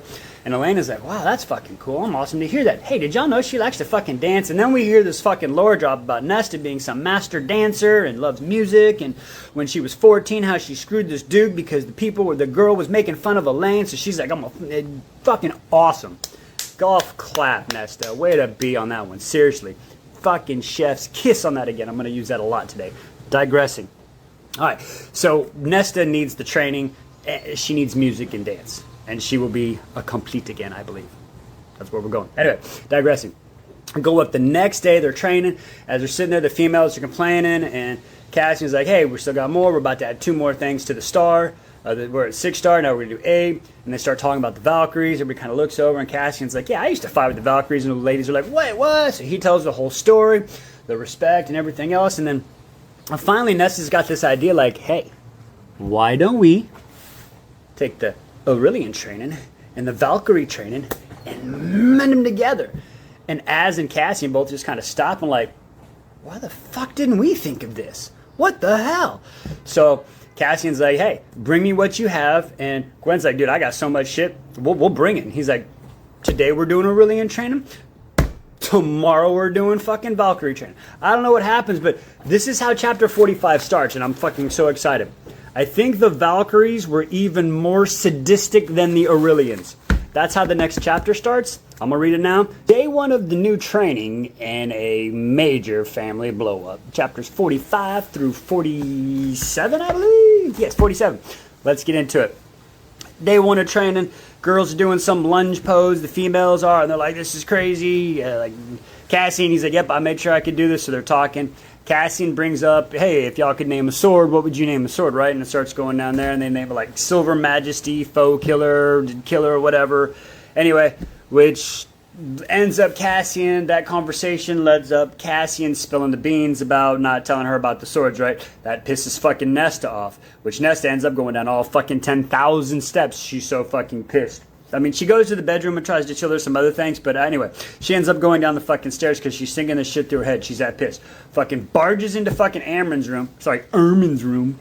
Ermin. Whatever, I digress. She's fucking got Princess. She's on top of Prince V, and he's like, what the fuck? And she's fucking, get out of here. And they start fucking, they're fucking yelling, bickering back and forth, right? And fucking, they're going at it, and Nesta fucking goes to do the fucking death mark. And you ain't fucking pointing at me, chicken. She's like, I ain't no fool, no siree. I'm fucking 80 billion years old. You're not gonna kill me. About that point, fucking Feyre walks in, right? And she's like, y'all stop. And they're all fucking going at it. And then Nesta drops the fucking bomb, right? She's like, talk about anything. Like, they ain't telling you might die from your baby. And she's like, wait, what the fuck? And then so it goes into a big fight. Rhys finds out. He's fucking pissed. He's like, Cassian, get her the fuck out of here. So Cassian swoops her up, finds her, swoops her up, goes up to the house. Az gives him a backpack. They fly up to the sleeping mountains, right? So they're sitting there, chilling, sleeping. And Cassian's sitting there, just kind of looking, trying to figure out what to do. And Feyre hits him up in the mind, right? And they're having this mind conversation. She's like, hey, I get it. It's cool. Blah, blah, blah. You know, he's like, how can you, like, not be mad? She's like, oh, I'm fucking furious, but I got to protect my baby, and we'll deal with what comes to it. I understand why you didn't tell me, but maybe Nesta is looking at this as the same way, and I kind of get it. You know, there's a parallel. Nesta's got power. She's not... You tell her everything, she gets mad, you know, blah, blah, blah. Feyre, you tell her about the baby, she worries, it could make it worse. You got to... It's that double-edged sword. It's a thin line. You got to figure it out, but you always have to be honest and 100%. I've always said, no willful omission. I hate that kind of shit. But anyway, it's a tough sword. It's tough. So we got to figure it out. I don't know what's going to happen. Cassian says they'll come back in a few days when all calms down. So we'll see what's up. It's getting pretty deep though. The nature walk to rock bottom. 48 through 50. Let's just get into it. Nesta and Cassian, they're going on a nature walk. He has fled them to the sleeping mountains. He put them way far one side, and like he said, he's like, hey, we're going to go for a walk. Tell Reese it'll all be fine. And he takes her for a walk for 4.5, 5 days. It's either 4 or 5, one of those. They literally walk from sun up, 6 hours, quick 30-minute breakfast, walk again. Like that's what they're doing, okay? At one point, she's walking so much and not drinking water, she fucking passes out, face first. Cassian runs over, picks her up, like, what are you doing? You gotta be drinking water. He holds her, gives some water, they rest there for the night, gives her some food, calms her down, everybody chilling. And the next day is when they finally get to the fucking lake, right? So as they're at the lake, Nesta sees the lake and she just breaks down into fucking tears, and everything comes out. It's just, whoo. The floodgates have dammed, the compartmentalization, everything is gone. We learn about the fire that Cassian learns about how the fire, the everything, just everything that she can't handle. And Cassian, he goes into this big old long, I can tell you about this. And he just starts going down his list of the trauma, how I did this with my mom, and then how I recovered from, he says, but I don't need to do that. He says, because, listen, Cassian right here is the friend that everybody needs. At one point, everybody will have somebody hopefully come into their life and do this for them. Nesta had Cassian. I had my wife, believe it or not. So this really hits me a lot. So anyway, after they have their conversation, he's like, you know what? The best thing to do is don't let her stay idle. Pulls his fucking Illyrian sword off the back, hands it to her, and says, let's do it. And he starts doing the sword play. And that's how it ends up, the second part of the book, with her doing the sword training. Now we are about to start in on the last part of this book called The Valkyries. A silk ribbon, Gwen's service, and the prison. We're starting part 3, The Valkyrie. Chapters 51 through 53, I think. Anyway, we'll figure that out later. So we're back to the river house, or not the river house, the House of Wind. And they're training, and as they're doing this and they're talking, Emery is like, so you're telling me you argued with your family, said some horrendous shit, fled for a week, learned how to fight a sword, but yet nothing happened. And Nesta's like, yep. And she's like, well, I hope you at least got laid for that week. And then we find out that literally once they got to the lake, all they did was sword play and penis play. And okay, that's what they did. That's that's what they did. And you need to do that. That's good for them. Everybody should have a good weekend where you just do nothing but fuck. Just saying. Hey, babe, you do anything next weekend? Anyway, I digress. So, they go back, and as they're in the training, and they're talking about that, and Gwen is tying a silk ribbon on this pole that nobody understands how it got there, how it sitted. And they're saying once you can cut the silk ribbon from the thing, then you're ready to fight. And then they kind of try it, Emery tries, and it just wraps around. Cassian does his old and cuts it, and like, yeah, cool. So, after training, Nesta walks up to Gwen, and she's like, hey, you remember when you talked about music and stuff? She's like, oh, yeah. She's like, you think maybe I come? She's like, oh, hell yeah, come. Nesta's like, I need music in my life. Music is the only thing I miss. And she's like, I got you, girl. So she goes down there and sits, and she's looking for Gwen, can't see her. Like, yeah, all the priestesses come in, and all of a sudden Gwen comes out of the back. Just, oh, hang on, puppy. Sorry, dog's okay. So anyway, Gwen comes out the back and she sees Nesta and she's just all happy, like a kid sees their mom at like their school performance, right? And as the service goes and the beautiful music and the ancient chant, it ends up putting Nesta in this trance. And this trance takes her and she ends up seeing the harp. Where's the fucking harp? Located in the basement of the prison. Fuck that shit. So anyway, goes through that whole ordeal. When she sees that, wakes up, she tells Cassian. Cassian goes and tells Reese. Reese is like, okay, I need a day or two because my mind is fucked up. He's still trying to figure out how to deal with Nesta's, again, I hate to say this, non-Aurelian bearing hips and the wings and the possibility of death when baby Nax or Jax is supposed to be born. So he's kind of stressed out about that. What's up, puppy love? And then, but he's like, Cassian will get it. I'll take the wards down. Just give me a day so I do it right. So then he winnows them all there the next day after the wards are down. And they give Nesta her fucking sword. And he's like, hey, Reese wanted you to have this. After Reese was gone, of course. So, really, Reese? Yeah, blah, blah, blah. So they're walking down there. And as they're walking down the prison, they're holding hands. And as they walk up, she's like, "Oh, what's this?" And he holds a scar over his head, and he's like, "Oh, that was that chick." And it's and they walk down, and they walk up to this one cell where it's an arbor with a single rune, and it's like Lyanthi's cell. And he's like, "This is Lyanthi's cell." It's like, one of them he put in there, like, really fucked him up, Cassian. And he's like, she's like, "Well, we got to go past it." And she puts her hands up on the wall. He's like, "What are you doing? You can't go in the cell." But she ends up going like through the cell, like some other dimension. Like, I don't fucking get it.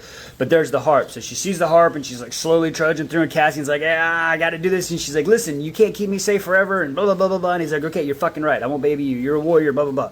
So she goes through and she grabs a harp. And unfortunately, when she grabs a harp, you get this old... And she sees fucking Braylin, the old crone, right? Because she's wearing a fucking crown. So as long as, like, when you're touching the two, they can see each other. So Braylin says some shit. Nesta's like, "I'm a fucking And she fucking tells the harp, "Get me out of here, get me out of here." And the harp's like, "Well, play the string." So she played the string, and I guess she was reliving a memory of the last person that played the harp. It's so fucking crazy. So anyway, they fucking leave out there, and they got the fucking harp, and they're leaving. And as they're leaving, she makes a comment, "Hey, I named the sword," and it's like Artraxia or something. Please list it down in the comments. I'm going to butcher it. Y'all know me and the names. I still can't say Amron's name right, okay? Armin's name. So, Atraxia, I think is what she named the sword. Fucking sounds cool. Can't wait to see what this looks like. So anyway, as they're leaving the fucking prison and they think they're all almost on the way out, all of a sudden Cassian, like a light or something happens, and he fucking takes Nesta and pushes her against the wall. And I guess it's that fucking Lyanthice. It says, she whirled around. What he faced his Aurelian blade gleaming ruby in the light of his siphons, as if the blade could do anything. The door to Lyanthi's cell lay open. And that's where we end this chapter. Nesta's first test of combat in acceptance. 54, 55, 56. Let's get into it. Nesta and Cassian, they're trying to get out after they got the harp, right? Lyanthis's cell has been opened. Cassian's like, "Fuck, I gotta get her out." Nesta tries to leave.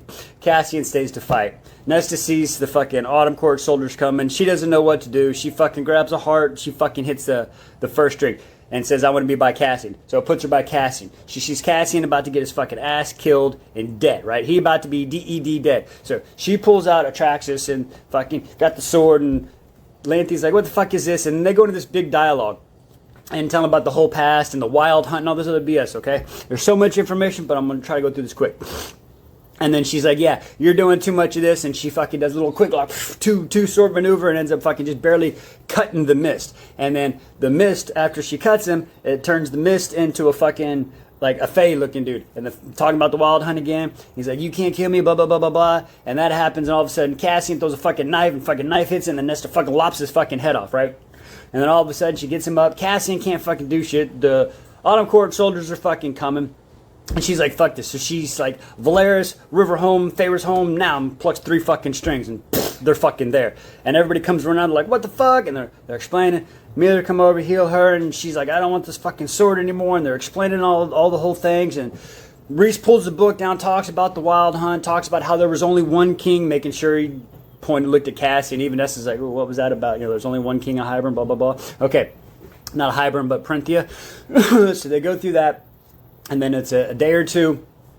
And then, oh yeah, they figured out Nesta's going to have to fucking dance with Eris, right? So, boom.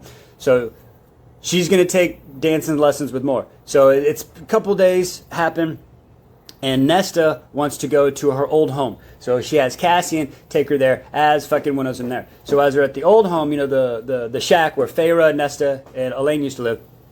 And basically, Cassian's getting to see the 3 drawers and the fireplace and the door that fucking Tamlin knocked off, so he learns the whole spiel, gets to see this. Nesta talks about how the bed, and she was mad at her dad, and all that stuff. So she's closing those gaps, right? It's really good for her. So she's closing all those healing spots up. She sees some of the little whittling at the mantle on the fireplace. So she takes those, and she's like, "All right, cool, I'm leaving." So she leaves. The training's going on still, and she's dancing with Mor. So as she's dancing with Mor, they're going through it, and she's looking at the Veritas globe, and she's getting the steps, and she's like, "Thank you, Morgana, I appreciate it." And she's like, "Hey, it's just fucking Mor, girl. Trying to get like that." So she's like, "Oh, thank you." And she's like, Mor's like, "Hey, you got a dress?" And she's like, "No." And she's like, "Oh, don't worry, we'll help you out." And she's like, "Okay, cool." And she's like, "Well, I got to go to work." And Mor's like, "Oh, I got to go down there too." So they end up walking down, talking to Clothy, and they're sitting there doing this stuff, and then all of a sudden, I don't remember exactly how it goes, but the house starts giving Nesta a trail. I don't remember if it was when she was upstairs or downstairs. Sorry about the order. I read this last night. But anyway, so she's walking down because the house is giving her like this trail to follow. She goes all the way down to the basement level where Braxis used to be. And there's nothing there, just this like this floating like mist thing. And then she kind of sees it and she's like, you know, she's like, wait, she's talking to the house. She's like, is this you? Is this what you are? And the house gives a little signal and she's like, you know what, dude?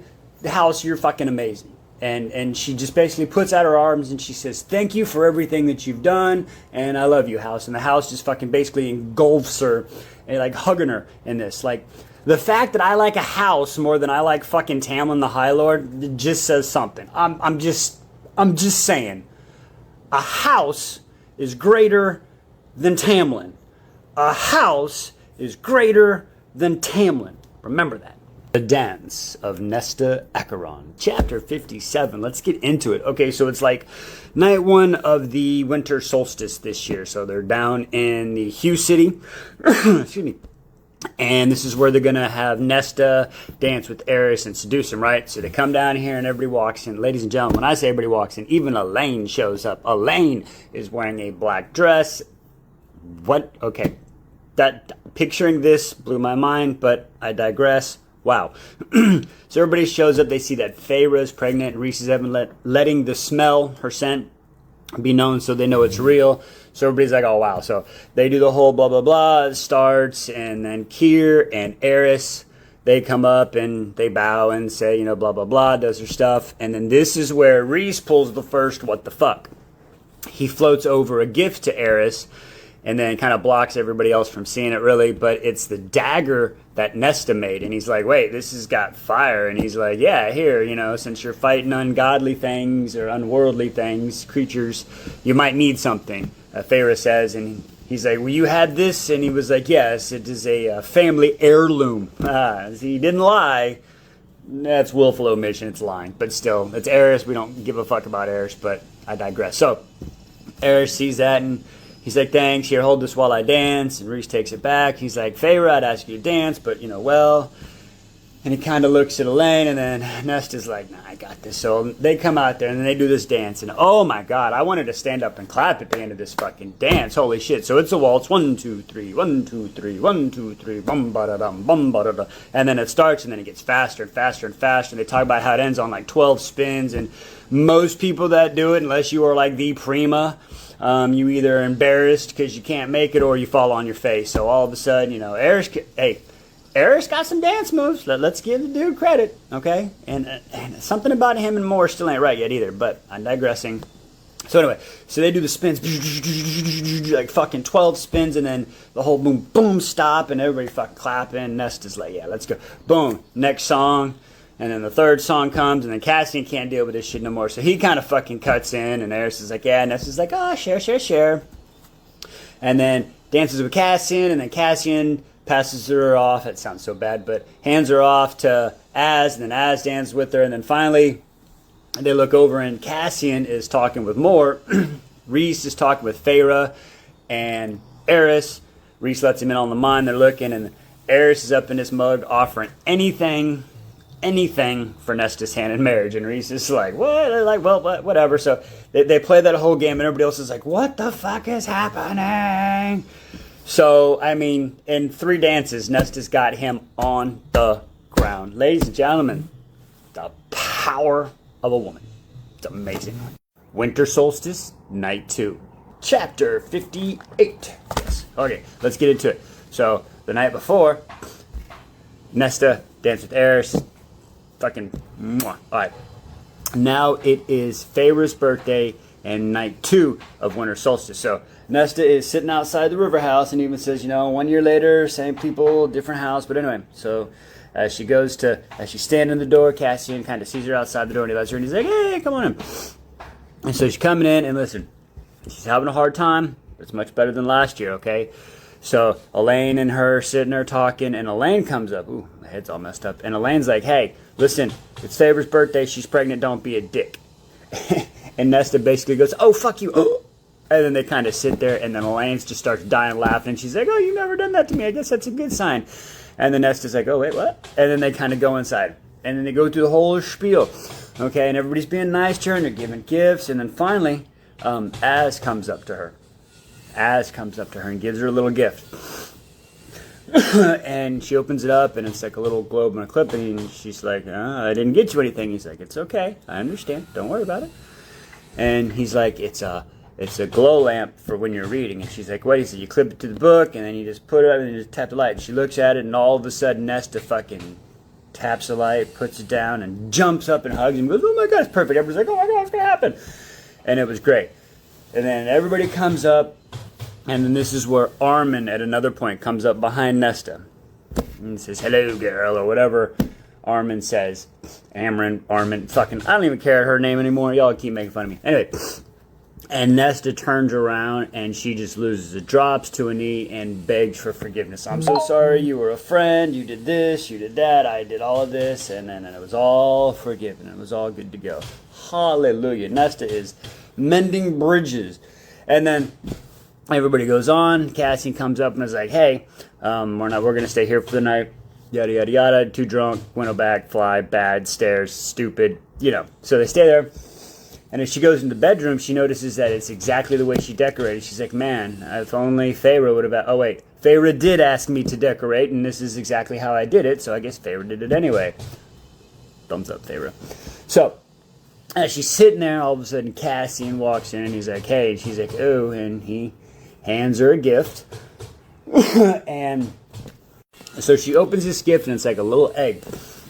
And it's basically like an egg pot is what I'm going to call it. So she taps it, and lights come up, and music is playing, and we find out that Cassian went back to the Hewn City the next day, had the orchestra play all the songs plus their favorites, so there's no crowd music, no nothing. So Nesta has a fucking portable goddamn iPod to listen to music anytime she wants. And then this triggers her, and she's like, no, I can't do it, I'm not worthy, and just giving all this shit, and just starts fucking losing it. Cassian stands there and walks up to her, puts his arm around her, and just pulls her in tight and starts kissing her. And they just start going, and they're nice, gentle, solid love-making session, okay? This isn't fairy smut. This is two passionate people that care about each other making soft, deep whoopee. And as they're doing it, he's like, say it. And she drops the lines. You are mine, and I am yours. So I'm like, yeah, they finally fucking made it. Nope, not yet. Fuck. Anyway, moving on. Chapters 59 and 60. Okay, let's get into it. So, it's a few days after solstice, right? Cassian and Nesta, they just got it on. Cassian has to leave for a few days to go do the Aurelian Guard review, whatever you want to call it. Okay, so as he's training, Nesta, Emery, and Gwen, they're all talking, and they're like, hey, let's have a little house party. So like, I'll ask, sure. So they go down there, and they have this little house party, and they find out that the house is magic, and they make miniature unicorns, and read, and bubble baths, and chocolate, and have all this good stuff.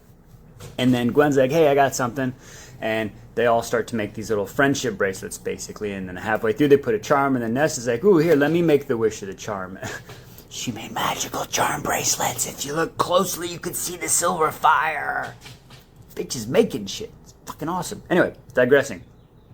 So then we come up, and then it's like another day or two, and they're upstairs, and it shows Gwen in front of the rope, and she's sitting there waiting, and they're talking, and all of a sudden, Cassian's sitting here looking.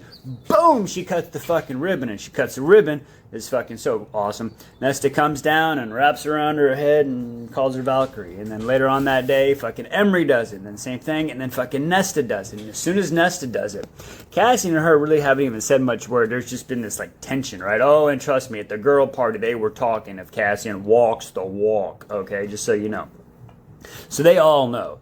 And then as soon as Cassian sees that, he just shoots off. And Nesta's like, what the fuck? We ain't done shit. What the hell? So anyway, they leave and then come back the next morning, and we know why. There's an obstacle course inside this training ring, and they're like, what the fuck? So the ladies, hey, the females are trying to go through this. They're trying to go through this. It's taken a few months. It's getting better. More of the females, they're cutting the ropes. They're training. They're doing the obstacle course. They're training in a unison. They're training in forces. They're going. And all of a sudden, one day, it's just Nesta, Emery, and Clothy. And they're just there. And all the other girls, apparently Clotho has to do some like ceremony, right? But Gwen didn't have to go.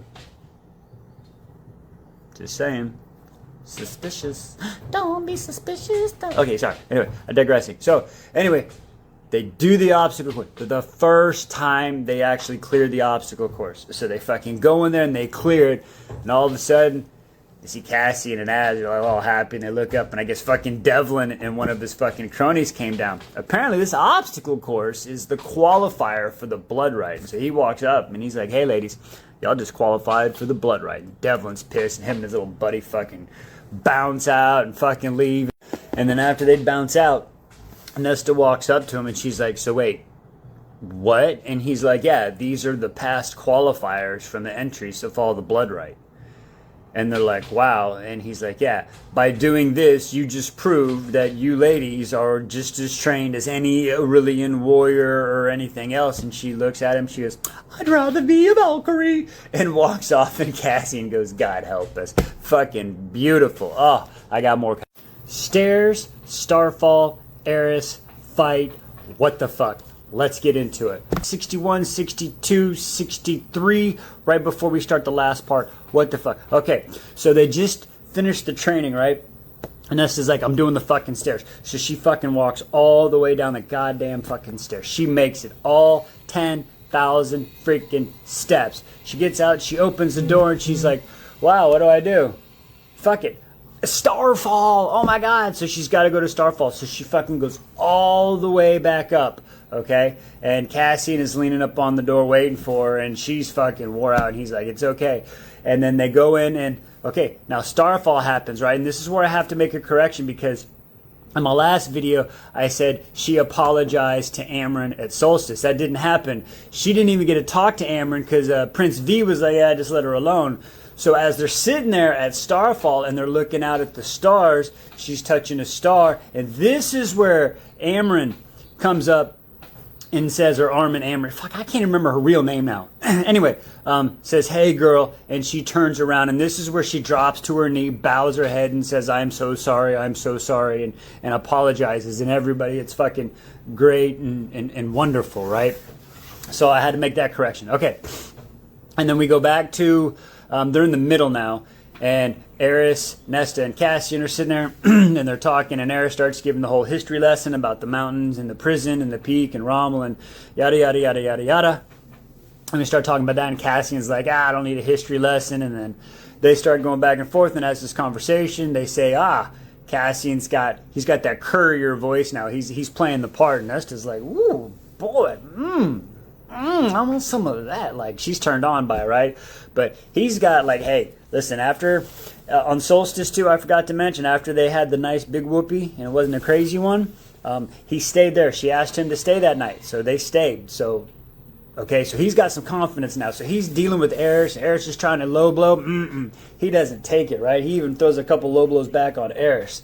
So that was super cool. And then they end up fucking flying out, and then they fly all the way back to Valaris, right? And then when they're sitting in Valaris, this is when the fucking fight happens. And oh my god, my hair's fucked up. I'm just pissing me off. This is what happens this fight. Okay, anyway. So they're sitting there, and as they're doing, they get to Valaris, and they're sitting there talking, and then he's like, just fucking say it. Just fucking, they're walking and holding hands, and she's like, oh, and he's like, I don't care if people see this and that, and he's like, why? And she's like, just say it. And she's like, why do I say it? And he's like, why won't you say it? It's just a word. And she's like, because if I say I'm your mate, then I will lose all the last bits of my humanity. And she just fucking loses it. And this causes Cassian to lose his shit now. In Nesta's defense, he does not pick the right choice of fucking words. In Cassian's defense, he's been dealing with this woman for over a fucking year. He's allowed to make some mistakes. But I digress. He's like, I've been shackled to you. And she's like, oh, you've been fucking shackled. And he's trying to pee. And then, boom, she pulls out the fucking bargain. And she's like, nope, bargain time. You go to the house and you stay there for one night. And either I come talk to you or a week or some shit. So he's like, all right. Because the tattoo's burning. So he fucking goes to the house to win. And fucking tattoo, like the bargain's done.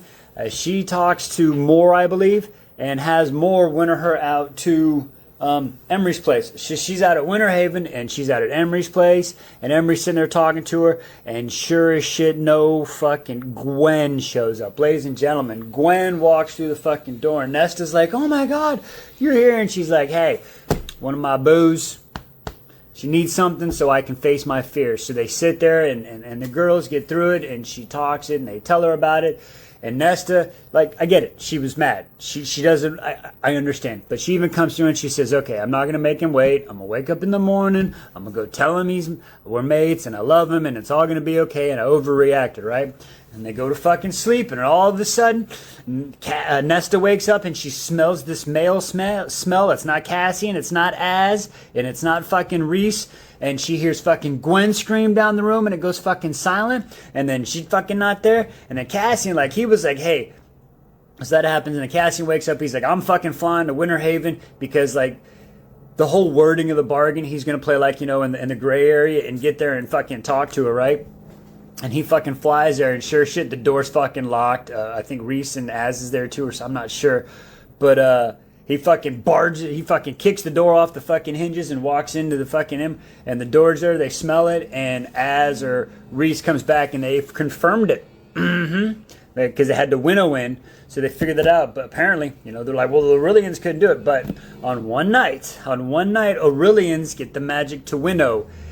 They have been taken to start the Blood Rite. Let's go.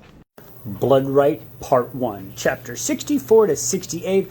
Buckle up, folks, because we are on a sprint. Okay, Nesta wakes up first after the females have been taken from sleeping in Emery's house. Nesta wakes up.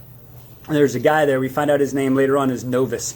And he kind of wakes up at the same time, looks at her, looks at up, and there's a knife. And he's like, all right, fucking run forward. They both go to grab it. They roll down the fucking hill. Nesta, she puts that knife right up in his mouth. He dead, right? He gone. Nothing. So she takes off her nightgown, because remember, she was sleeping.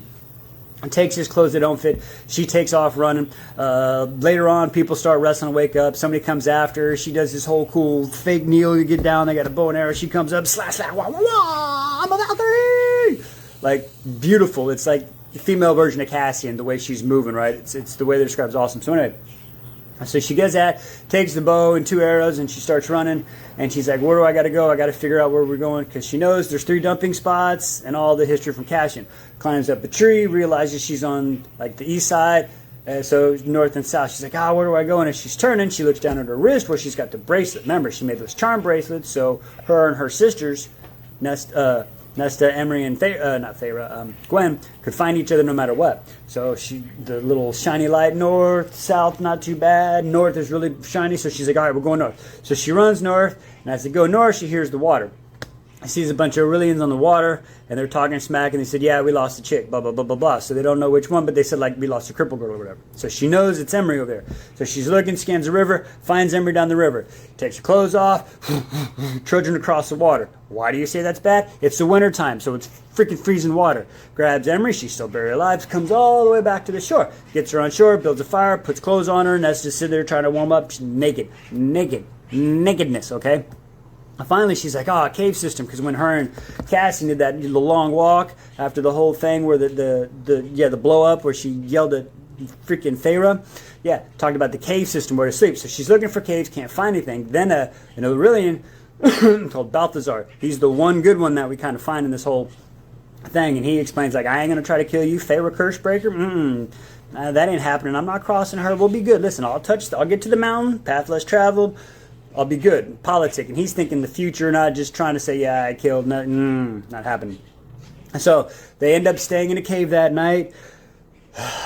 Emery, she's still racked out, still sleeping. The next morning comes up. A guy pulls guard. She pulls guard. It's all good. None of the beasts come in. But he's like, hey, don't worry. There's going to be plenty of clothes this morning. Walks outside and goes, oh, shit, plenty of clothes. There's just dead bodies everywhere from the beasts, right? So Nesta comes, grabs some clothes, gets some food, some canteens. Notice canteens. Canteens weren't supposed to be here. Again, this is a tainted rite, but we don't know why yet. Anyway, as she goes back into the cave, Emery's starting to still around. She gives some food, water. They all get dressed, and all of a sudden she goes, oh, shit, Gwen. She's like, yeah, we got to go. She got the power. So they get up to leave, and they start going towards the on the bracelet, and they start going to Gwen. So as they're sitting there, night travels, they're going, they see a little camp with some guys, and they see the nightgown of Gwen floating, and they're like, oh shit, she's there. And so they go around, they go downwind, and as they're climbing up the hill, fucking all of a sudden, Emery's taken, and Nesta's taken, and they're sitting there on the ground, and this is Balthazar, fucking douche canoe, right? And he's yapping his mouth, and he's about to kill them, and talking about how this has all been fucking set up, and Braylon is the one behind putting the weapons, and winnowing them in there, and all the other bullshit, right? And all that shit. So, as right when the dude is about to come down and kill it, all of a sudden Nesta's like, all right, well, fucking here it comes. Fucking just squelching and slashing, and the beast comes in, and Nesta and Emery like, oh shit, so they take off fucking running. And as they're running, they see Gwen sitting in the forest. She's like, come here, come here, come here. They come running over there. She's like, oh, good. They're like, oh, they hug, we're peaceful. And they take off fucking running, and they finally get free. And like, what happened? And she's like, oh, you know, I woke up before everybody, and we started leaving, and then the beast. And she's like, yeah, I lured the beast here to them. I barely escaped, and it was fucking beautiful. So now, all the Valkyrie ladies, they are there. They have found each other at the Blood Rite. The Blood Rite, Part 2, chapter 69 to 74. All right, the ladies have found each other, and they move on. The next day, they look up, they find out where Mount Rommel is, and they gotta go that way, and they notice there's a big crevasse, ravine, whatever you want to call it. So as they're going there, they see that there's a bridge, but then they see a bunch of Aurelians coming and like, oh shit, we gotta fight them. So they start fighting them. Now, the way they fight these, you can tell they've been training. Like, it is beautiful. Like, one's coming sliding in, blocking with the shield, while the other one's fucking swinging the sword, ripping their heads, arrows. It's just fucking beautiful. Like, you have to read it. I cannot put it into words, okay? It is beautiful, the way these women fucking train and fight. It's awesome. So anyway, I'm digressing. Sorry about all the house noise in the back.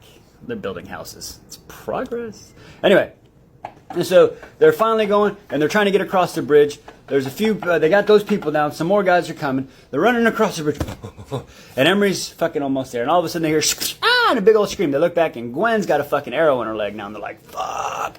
So Nesta's got this idea. She's like, here, take the rope, tie it behind a tree, tie it on her waist. She ties it around her waist. She ties the rope to the end of the arrow. She pulls it back, shoots the arrow right in front of Gwen. Gwen gets the arrow. She's got the more bad guys coming after her trying to kill her. She takes the rope. She wraps it around their waist. They all start fucking running. They wait till all the guys are on the bridge with fucking Gwen, right? And they almost got her, and they're like, cut the rope, cut the rope, cut the rope.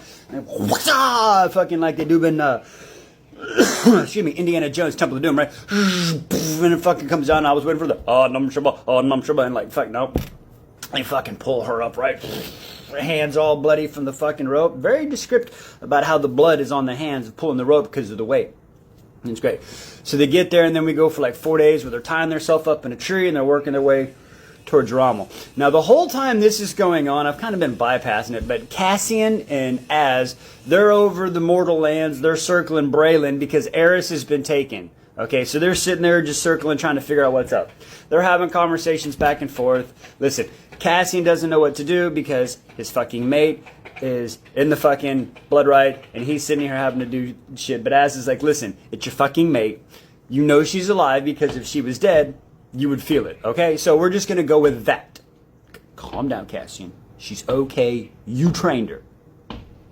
Anyway, digressing. So they finally get to the mountain. And as they get to the mountain, they tell each other their fucking stories, and they're deciding, like, listen, do we climb the mountain? We're here. We've already made it, okay? We're one of the top 3. We made it at the base. All right, all we got to do is survive. We can go hide. We can go do whatever, blah. And they're like, nah, let's win this whole fucking thing. And then that's where we stand. So they had the conversations. They say we're going to win this whole freaking thing. And they're at the base of the mountain. So, listen, they got to get to the top. Shit could still happen. Our final chapters. Wherever we're at, 70-something to 80. I'm sad but happy all at the same time. So let's get into it. Okay. And so we left off with the girls getting ready to climb the mountain. And as they're climbing the mountain, Az and Cassian, remember they were at the Mortal Lands, and they were following to see when Eris came out. Well, they saw Eris and his whole convoy go out, and they saw him walk out, and they followed him, and then they got to this woods, and they went into the woods, and they went down to hide in the trees, and as they're hiding in the fucking trees, that's when fucking Eris comes up behind Cassian, and the whole thing, we find out it's been a whole fucking trap the whole time. It's been a trap. Braylon's got the crown on. She's been doing this shit. And somehow, listen, this is not important really. It's not as gets fucking Eris out of that motherfucker, and Cassian's taking over, okay? So now let's flash back to the ladies on the fucking mountain. They're climbing the fucking mountain. They're climbing. They are like 3/4 of the way there. They are at the fucking pass, and they look back, and they see the fucking dudes coming. Belarus, the asshole, he's coming with a bunch of his dudes. And like, come on, we got to do this together. Remember, before they climbed the mountain, the girls, they told, when I say they told their stories. Emery told her past. Gwen told her past, her sister and the things that happened to her. Emery, her father, and the things that he did. And Nesta told the past, the whole year of the summer solstice, the things she did before that, like they told it, and they said, nah, we're fucking, So Nesta's like, listen, the only way this is happening, the only way we can win this whole fucking thing for us, not for them, not to, like, Gwen is like, let's do it, let's show them about change and like change and progression, and Gwen's like, nah, fuck that shit, we doing this shit for us, Nesta, I'm with Gwen, you got to make the change and you got to do this, but at the same time, sometimes a win is for you personally, and I'm with Nesta on this one. I don't like what happens, so I'm a little upset, but anyway, Nesta's finally like, fuck it, I'm holding the line, so she draws a line in the sand, and the other two fucking go up to the top.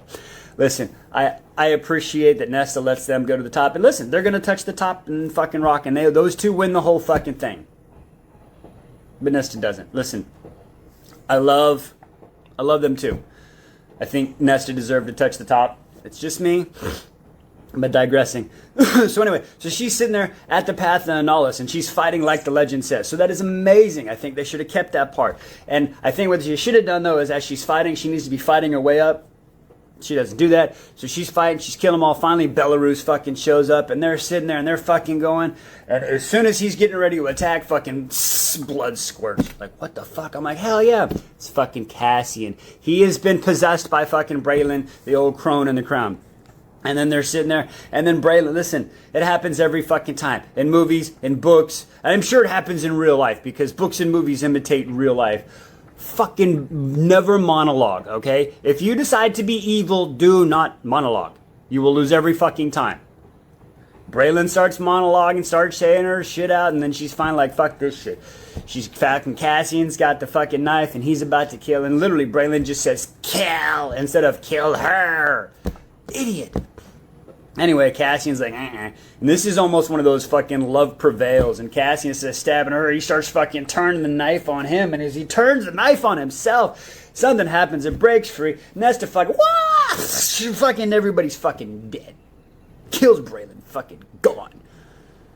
Powers free. Everybody's fucking free. It comes down and everybody shows up. And they're like, what the fuck happened? What the fuck happened? And they're describing it.